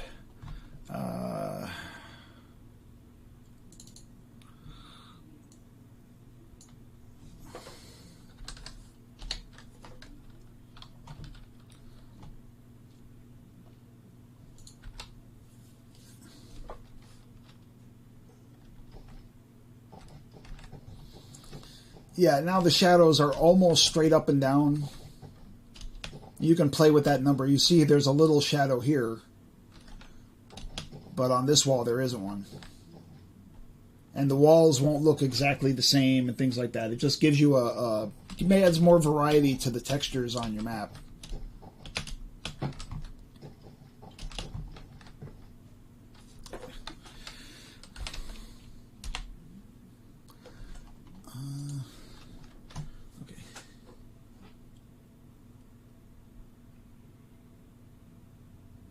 Yeah, that's a good point, Jordan. That's an excellent point. I kind of forgot about that, actually. Yeah, you can actually use your position in game to grab.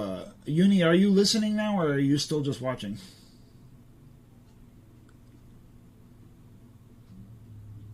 I think he's just watching. Okay. So let's see. I'm just making sure I didn't miss any questions or anything. Hang on 1 second.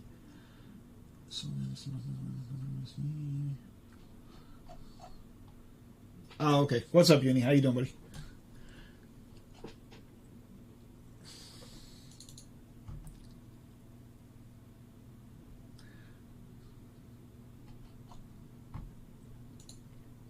Okay. Okay. You guys have any other questions? Anything You know, if I either will cover it today or I will write it down and cover it when I do the next one. If it's not something I know, so. You know, but basically from this point, I mean, it's really up to you guys. You know what I'm saying? Like, I really don't know if I'm going to exactly get back into mapping again. I just have an interest in this, and I always wanted to share this with everybody else, but it was kind of hard before because we didn't have things like Twitch, and we didn't have, you know, we didn't have this kind of stuff. It wasn't so easy to share information like this. So I wanted to take this opportunity to get it out and maybe help you guys to, you know, move forward into a more advanced mapping mode. And what inspired me to do this was seeing the maps that you guys make. I just want to let you guys know, all you guys, like, I'm really impressed with the maps that I see compared to the old days. I mean, you guys are just killing it. So I just want to help you and give you more tools to keep doing what you're doing, because it makes me happy. Okay, so hold on, we have a question here. You know, Rock Dude, most of the time when, like, I helped Taco with some of those maps too, we mostly just did them with brushes. The terrain, I'm going to look into the terrain maker in Quark. I have to be honest, I've never used it. It just wasn't something, it wasn't really in exactly when I was using it before. By the time they did add it, I didn't have time for it. So, but mostly we did them with just brushes. And, you know, taking the same brush and rotating it, moving it around, copying the same brush. Like, for instance, let me show you here with our little rock. You know, if you take... Oh, where'd the rock go? There's a rock. Okay. If we take the rock, right, we're going to copy it, paste it. We're going to move it here. We're going to move it down. We're going to move it up a thing, and then we're going to rotate it around the z-axis a couple of times. You know, paste in another one. We'll move it over here, move it down a little bit. I mean, this is like a really small scale version of the same thing. This is like, I don't know if you guys are, I'm assuming you all are familiar with Roundup, the map. You know, probably my only really played map was Roundup. That's how I made all those, like, ledges and, you know, little rocky areas and things, was basically just taking brushes and now we can turn it like this, we can turn this one this way, we'll turn it a few times that way, turn it a few times that way, and we'll compile it.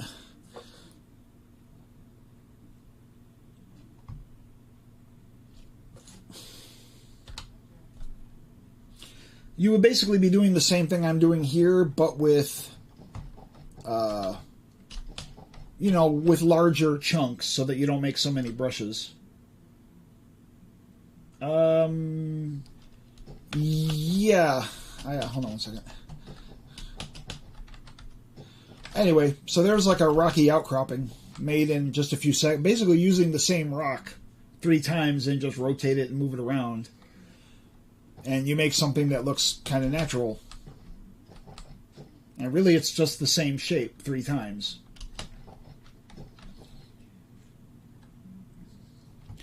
Okay, so hold on one second. Now, Jordan, an individual, you mean like a face that has no brush kind of thing?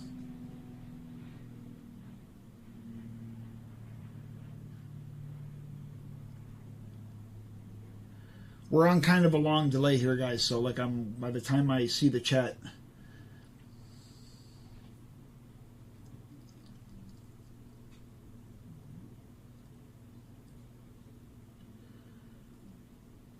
So, Jamar, are you talking about creating like a face that does not have a brush attached to it kind of thing?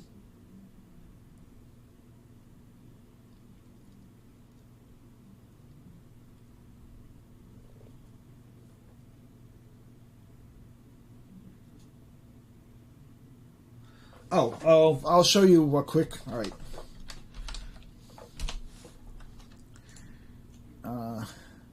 So we start with a cube. We'll change it to our Whizwood texture here just for fun. So we have our brush, right? Now if you take a vertex and drag it to another vertex, right? Where a face is technically going to be deleted. I messed up. It will ask you if you want to delete that extra face. And now we have, so now we can take the same thing here, right? Drag this one over.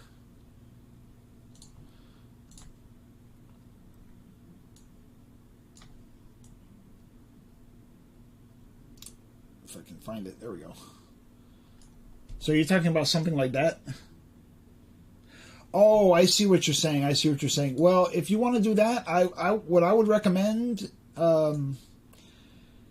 is that you use TerraGen and then import the TerraGen brush, because TerraGen will make hint brushes and everything for the terrain that are all lined up. And that way it makes it easier to work with.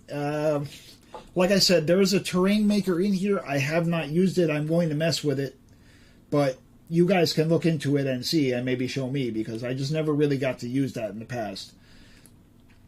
As for making terrain in Quake 2, I think, generally speaking, it's better to work with some primitive shapes. Like, let's go to the middle here. Let's go to the other base. There's nothing over here.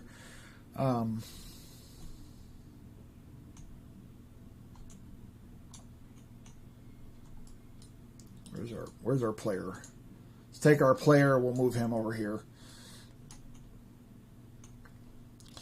So we would want to put in a. So a lot of times I would do terrain. You could do stuff like this too. Let me show you. Complex. Where is it? Okay, we're going to start with a pyramid, right? Oh, wait a minute.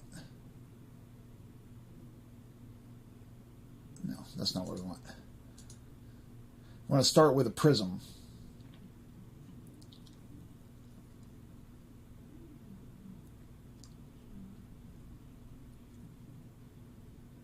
Here.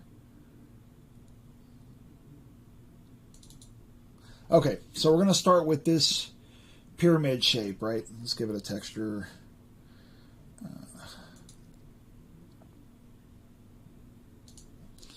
Okay, and we're going to come here and we're going to cut out corner, right? Now we have sort of a shape here that we can use, and we're gonna use this. I want to put. So if we use this selector here, this is the linear selector, right?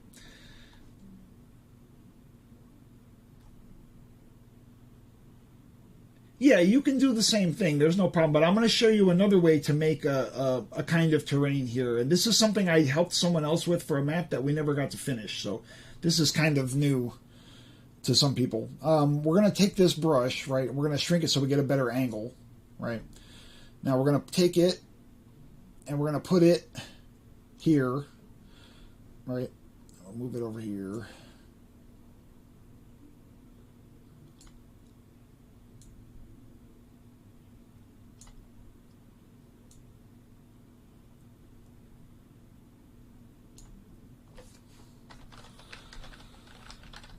Alright, so I'm using the arrow keys here. Just by hovering the mouse over this window, I can raise up the height on this brush. So now we're going to take this brush, duplicate it.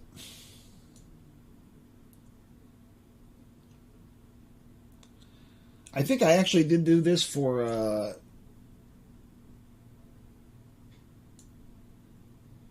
you go. I don't want that. Turn this off. And we can also, if you turn off this linear thing, you can change without changing the slope.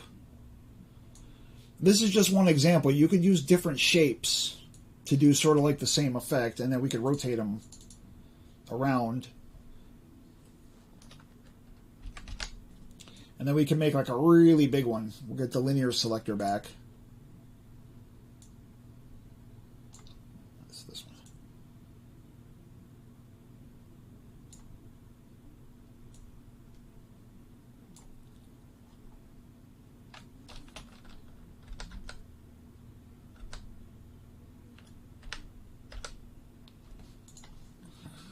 my pop-its. I'm going to get to more questions in a second. I'm just showing you this is one way that you can do a kind of terrain and keep your angles and things right, where people can run around without making a square grid of brushes. But you can still do that, just like you did in just like in Carpathian. Same kind of deal.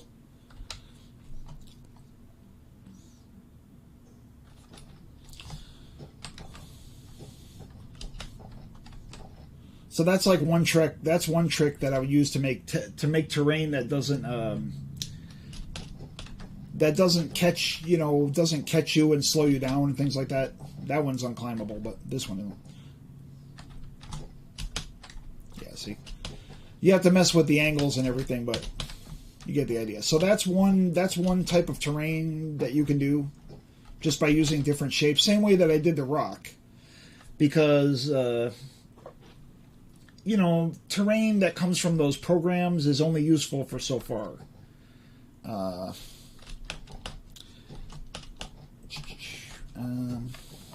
me see. All right. Yeah, what I was going to tell you, Jordan, was with something like Terragen, don't use the random, right? Either use the sine wave where you have like a hill. You know, you have a hill here, a valley here, and then work with that. Or what you can do is use a 256 color bitmap and carve out where you want the terrain to be low and where you want the terrain to be high, and then import that bitmap and use it to spit out your terrain. That'll get you started. That's kind of an advanced thing. We'll probably have to cover that more on another day or something. There's a lot.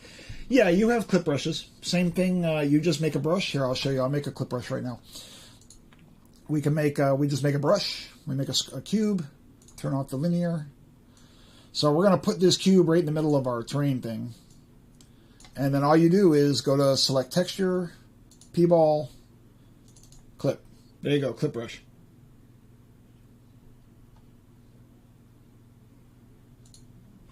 So we'll go in. I'll show you that I can't move through it, or hopefully I can't move through it.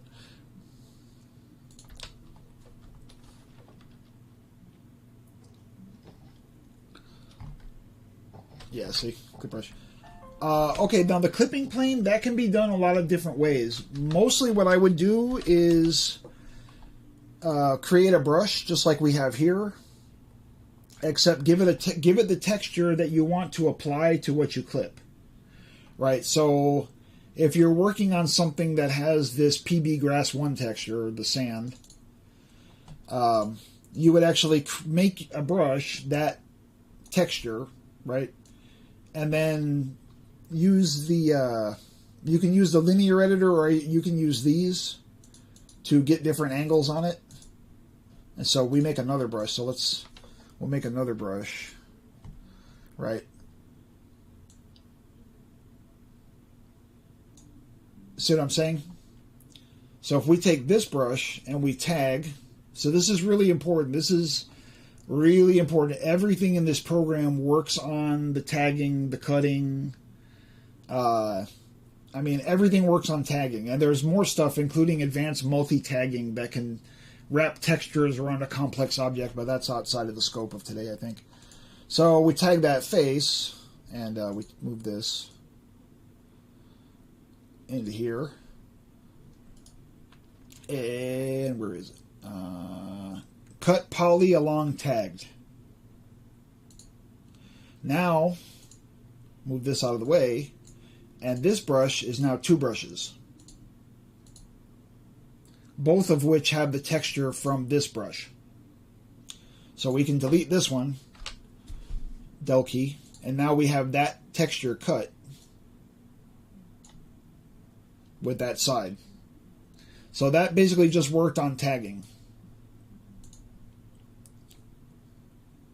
That's there's other ways to do it, but this way you're sure of what texture gets on the object that you're cutting.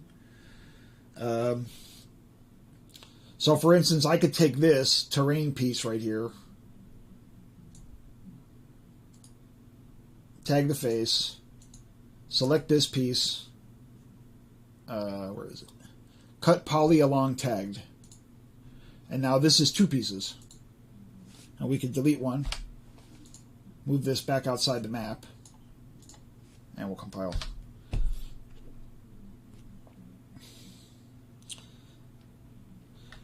And keep in mind, you can also do a similar thing by using the negative polys, like the way that we made those windows on the side of the map.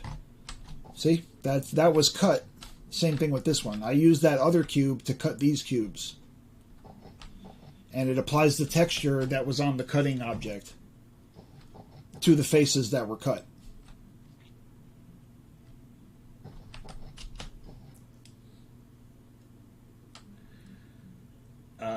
Triangular. Well, there are limitations because I know what you're talking about. The limitation that you're running into when doing something like that is because every brush in a BSP must be convex. It has to be outward, not inward. So what happens is if you're dragging faces in a certain way, the face would literally have to warp and twist. Like it would be like this, and it would have to twist in order to suit what you're doing, and it can't do that. It's impossible for brushes in this kind of program. You would actually have to make multiple items to achieve the same effect. You could cut the object into 3 pieces and move the 3 pieces and get sort of that effect out of it. But otherwise, yeah, I know what you're talking about. But I'll show you what you can do here. So we have like this. We can take this corner. We can, you see how it's twisting the other brushes around. It will actually delete and get rid of brushes if it has to. We can also stretch it out. But the problem is, see the, it's kind of hard for me to show you guys on the screen here. This point right here, right, can either be bent or it can be flat. But it cannot go like this and still be one brush. It was going to have to be, it would have to be 2 brushes. Yeah, you can drag corners of anything around. It's just as long as your brush stays concave, the program doesn't care. Sometimes this is easier to do in like 3D view also.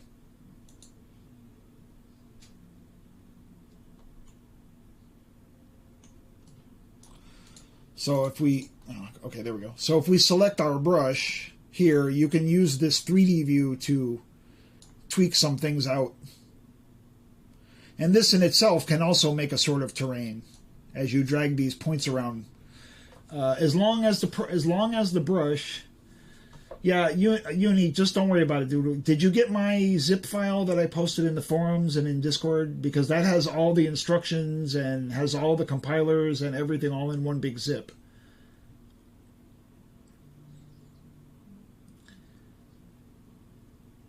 Yeah, when we're done here, Uni, we'll get on voice chat and I'll talk you through it, okay? I'm not going to sit and do that right now because everybody's here, but we'll do that after. I'll talk you through it. Yeah, absolutely, Jordan. Absolutely. You know, terrain in Quake 2 doesn't really support terrain. So anything you make is going to be a hack, an interpretation, whatever you want to call it, since we don't literally have terrain support in Quake 2, unless Jitspo goes crazy, which doesn't seem too likely at this point. So now by playing around with that brush, let me go back into the map and show you. I just did a bunch of point moves on that crazy looking brush. You know, the other thing with terrain is that shouldn't be, your terrain should never, unless you're going for like a lollipop kind of, theme, your terrain should never look too regular or even, because real life and real ground and stuff, they don't work like that. Now you could see when I use the linear stretching, the texture has actually stretched. And that we can do, work on that another time, but you can rescale the texture down on the object just by setting it back to 1, the texture scale for the whole item. Let's do that real quick. So here we have, so if we select our crazy terrain brush and we go into polygon view, we're going to go into face view, and we're going to set the texture scale to 1, I think, right? Yeah, okay. That will actually change all the sides at once, or it should. Yeah, see, now we have a nice ground texture that's the right size. Now you could worry about wrapping it around the corners and all this kind of stuff, but most people aren't going to notice with dirt anyway. Okay, so hold on, I'm checking through. Is this... Oh, yeah, that's one way to do it. You can just literally set the... So if you select an entire brush, right, and you select face view, which is this button right here, it will give you a face view for all the faces combined together. So this brush has 2 textures, and if we want, we can make the whole brush 1 texture. So we could change to PB Grass 1, and now everything has the sand texture, all the different sides. Here's the texture scale. Texture origin is going to be different for every face. Texture angle is going to be different for every face. Texture scale can also be different for every face, but you can set all the faces at once just like this. So we could set 0, 0. Oh, yeah. Same thing. Oh.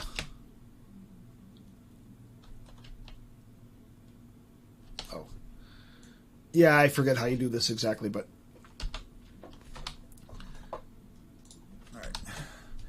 So, let me see. What else? Oh, okay. Now, to do Phong shading, that's a freaking excellent question, man. I meant to cover that, actually. So, let's say we want to have some Phong shaded objects, right?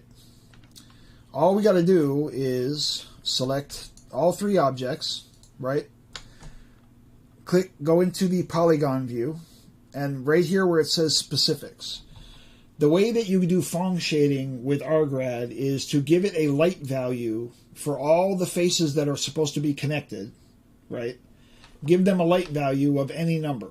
They just all have to have the same number. Enter. Now, make sure you don't turn on light, because that'll change everything. If you actually hit the light thing, then they'll all give off light at the value of 1. But if you don't select light, then this value gets ignored by the BSP program. But rgrad will see it. So let's see. Hopefully, I'm not sure how good it's going to look in here, but let's try it out.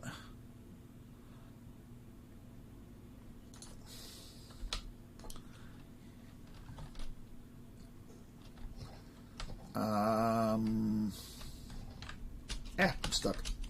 Hold on, I'm stuck. The joys of mapping. Let's see. Yeah, I'm not... At least that's how I remember it working. But, yeah, let's hold off on that one, because I have to go actually read the rgrad manual again. Yes, it does. Uni. For the Phong shading thing, we'll get to that. I think we'll cover that next week, because I need to go reread the manual again. I'm not sure if I'm doing it right or doing it wrong.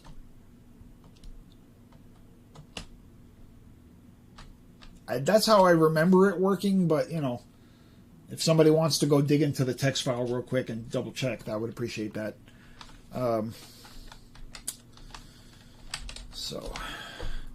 But it is basically like that. You get a shape, you give it a value, and I don't think there's anything else that has to be set for it. No, it should just be like that. You give it a value, but I'm not sure if the value has to start at something. Like maybe it has to start at a certain number. Let's try this. Now let's move this over to here so it's out of the way.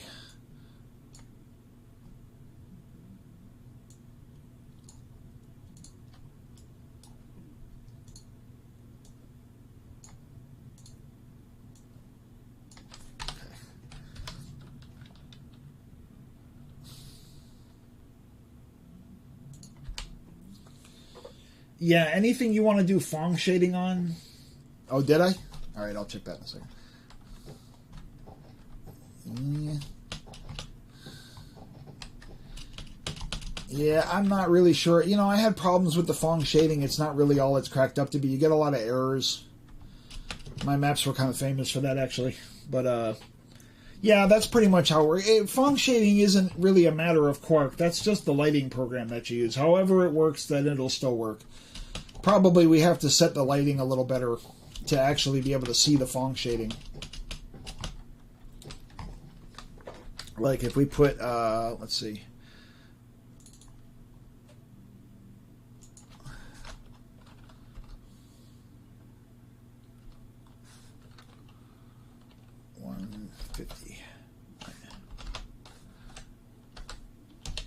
Let's try this. Maybe it'll show up better, maybe it won't. I'm not going to spend too much time on this because that's not really... like I said, the Phong shading is neat, but I had a lot of problems with it, causing black spots and noise, and... Yeah, it's kind of working here, you know. But, as you know, it's working as well as it works, which is never really all that great. Probably if Quark had much more... Yeah, for barrels, for certain, I use that all the time. But, you know, for general use around the terrain and stuff, it just doesn't really work as well as it's supposed to. Let's see.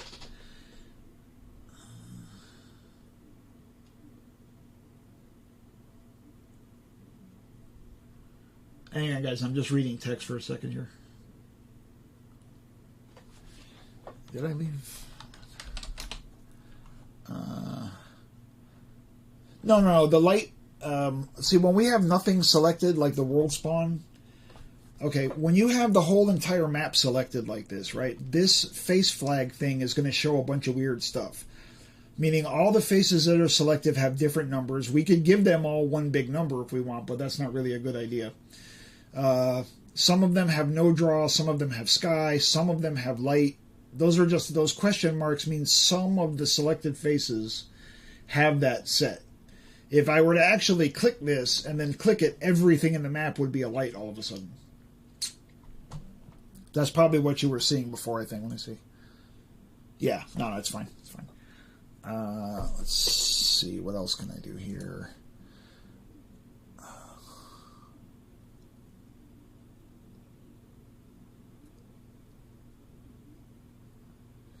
Yeah, this has to do with the terrain. Like I said, it has a terrain editor. It makes a lot of brushes. So, you know, use at your own risk. It might be useful for making like a single area or something. I wouldn't use it to make a whole map or anything, though. It's just not worth it for Quake 2 and DP. What else is up here? Yeah, so then you have stuff like this. Like if we select this group, right? And then you have here the little two people. This will select the folder that holds that folder. And then we can go up the chain, select the folder that holds that folder, select the folder, well, that's it. That's at the top of the chain. This will go through all of the selections in a group. This will go into, yeah, this will go previous through a group. And then, what's this?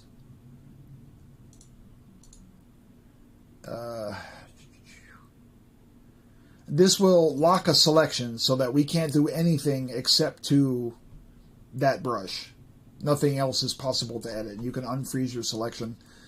What else is in here?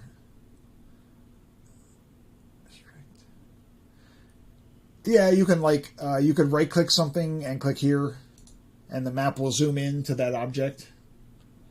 I mean, literally just go up here and, you know, just mouse over these things. I mean, there's tons of stuff up here. It's just impossible to do it all in one.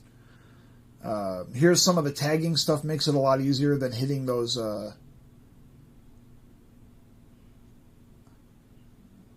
makes it a lot easier than going, you know, right click and going into the menu and all that kind of stuff. So there's, I mean, seriously, you guys, let's see, how's the help working nowadays? Oh, hey, it wants me to use IE11. No, we don't do that.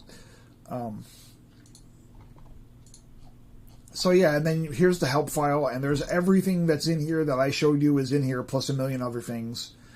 How to create your own plugins, just a million things. More stuff than you actually need is up in here. Most of what you'll do here is in this one section, in the map editing. So here's things like the like how I made the bridge, how I made the corner, how to make columns and pipes. Everything is just in here, guys. You just go and do some reading and knock yourself out. That's okay. You guys have any more questions? Because I'm like through my list for the week, so I want to see if you guys have anything else. We're not before you ask anything. We're not covering any entities this week because I don't have that in the setup file yet properly. Mostly it's the same as BSP. I mean, you put a gun, you put a guy, you can give the guy a gun, you could give the guy no gun. All that stuff works exactly the same. It's the same, it's the same thing.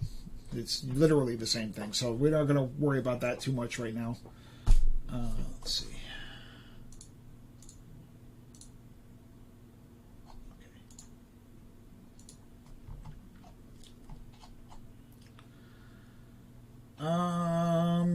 That's a good question. So let's select this thing. File. There is a, let's see, insert map, templates list.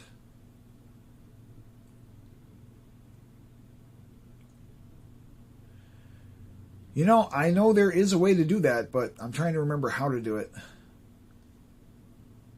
Menu, toolbar.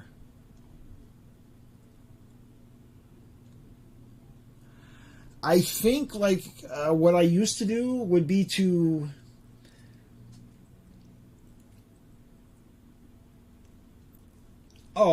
you would use just cut and paste. Like what you would do is if you want to the short form of doing that, hold on. So let's say all right, get this out of here. Hold on. Let's say this thing is a barrel, just for shits and grins here, and we have one right here.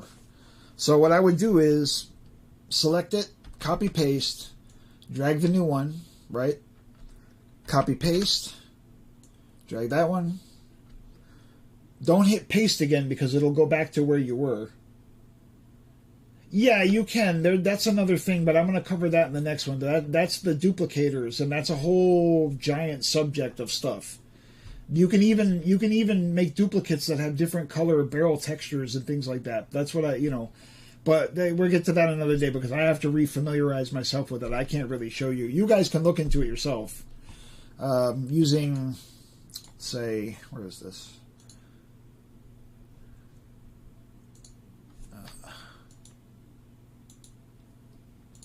Let's get rid of these. So select this, and we're going to insert a basic duplicator, right? Now this and this need to be in a group because it's actually making 8 copies of the entire map here.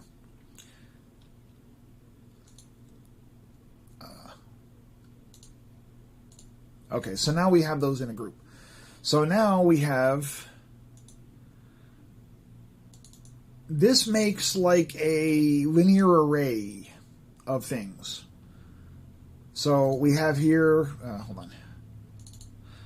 So how many copies do we want to make? We want to make, say, we'll leave it at 5. Every duplicate can be rotated slightly by this number. You can increment textures and arguments and things like that. Like you could set barrel 1 to barrel 2. But just to show you real quick. So here's these, where the whole thing starts from. We have this. And then we have these points.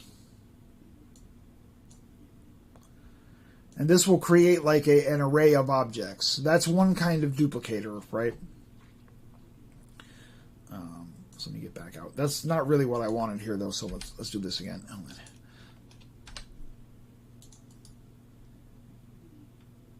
Okay. So in this group, we're going to put in the one you're talking about is a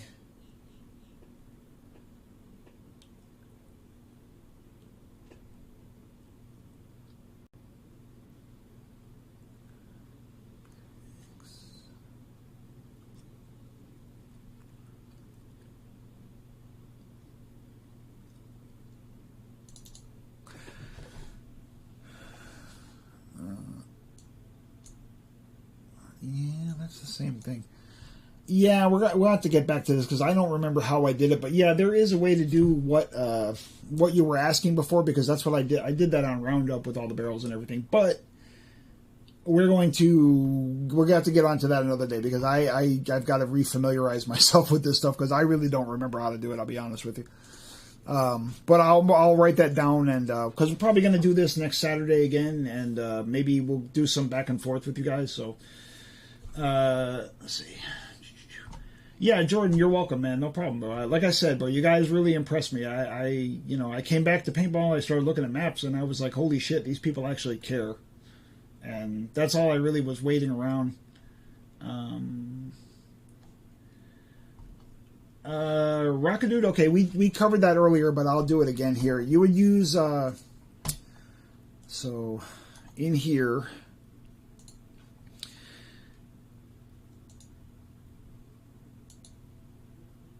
I'll go back. We're going to revert this to a duplicator, right? So here's our duplicator, wall maker. So here's our wall maker, right? This is the center. In this group with the radial, we need to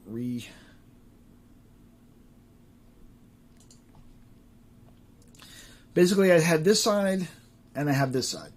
So I'm going to erase this side. Leave this here. Okay, so now we have a map with one side again, right? So in our group here, we're going to insert a where is it? Radial duplicator.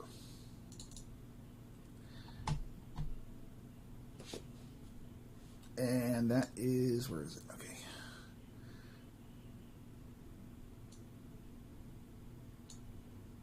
Radial duplicator. Get rid of this cube. And we're going to put the 4 cubes that make up our base inside the radial duplicator. And let's see. Make sure that it's centered here. There we go. And that's it. That's how we created. Yeah, that's fine. That's fine, Rock. That's no problem, man. That's how we actually created the other side, just like I did it right now. It's exactly how we did it before. And then we'll take this radial and disassociate it. So now we have this inside of our wall maker.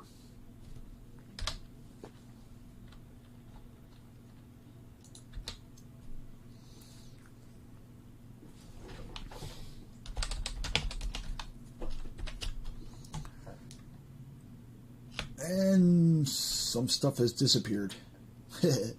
Yeah, things happen when you mess with these duplicators and you don't get stuff exactly right. But we'll get back to this later. Anyway, that was the basic thing. I just got something kind of off here. I'm just not sure where.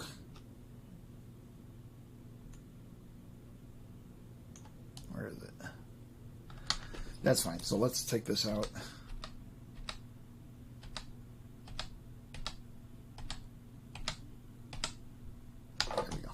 Okay, so that's where we were before. Yeah, just go and play with it, man. It's like, the worst thing that happens is you hit undo and undo what you did. You know what I mean? You're not going to be, you generally speaking, don't get stuck with anything. And I think, what time is it? It's almost 4. Okay, guys, I think that's going to be it for today. And we'll do this again next Saturday, and we'll try to get into more specific stuff. Watching. So yeah, thanks everybody for coming, man. I wasn't sure if anybody was actually going to show up or not when I figured out how to do this, but I really appreciate you guys coming. So.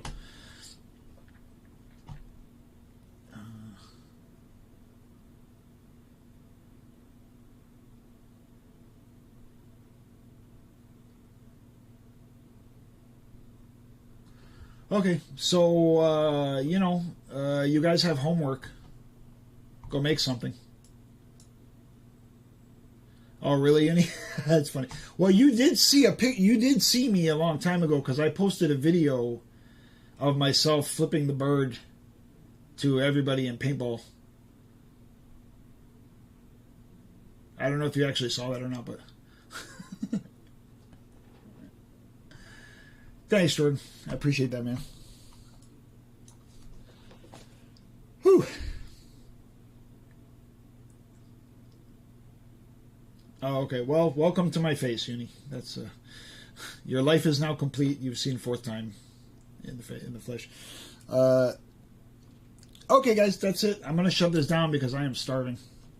So I'll see you guys in Discord, and we'll get together next Saturday. We'll do this again 2 o'clock, and we'll do another hour or two and try to cover some more. Try to cover some deeper subjects, and you guys go play with the program, see what you struggle with or what you can't work with, and come and bring. If you have something you run into, a problem, an error, something that doesn't compile right, something that doesn't look right, save the map, and then, Saturday sometime send me a link, and I'll actually load those files up over here and then take a look at them. Things that won't compile, if you guys are having any issues, something just looks crazy, bring the map file with you, and we'll actually take a look at them in the thing. We'll go through everybody's files and everybody's work and see what needs working on. And so let me see. Okay, yeah, I enjoy eating, Uni. I'm going to do the same thing, man. I'm freaking starving.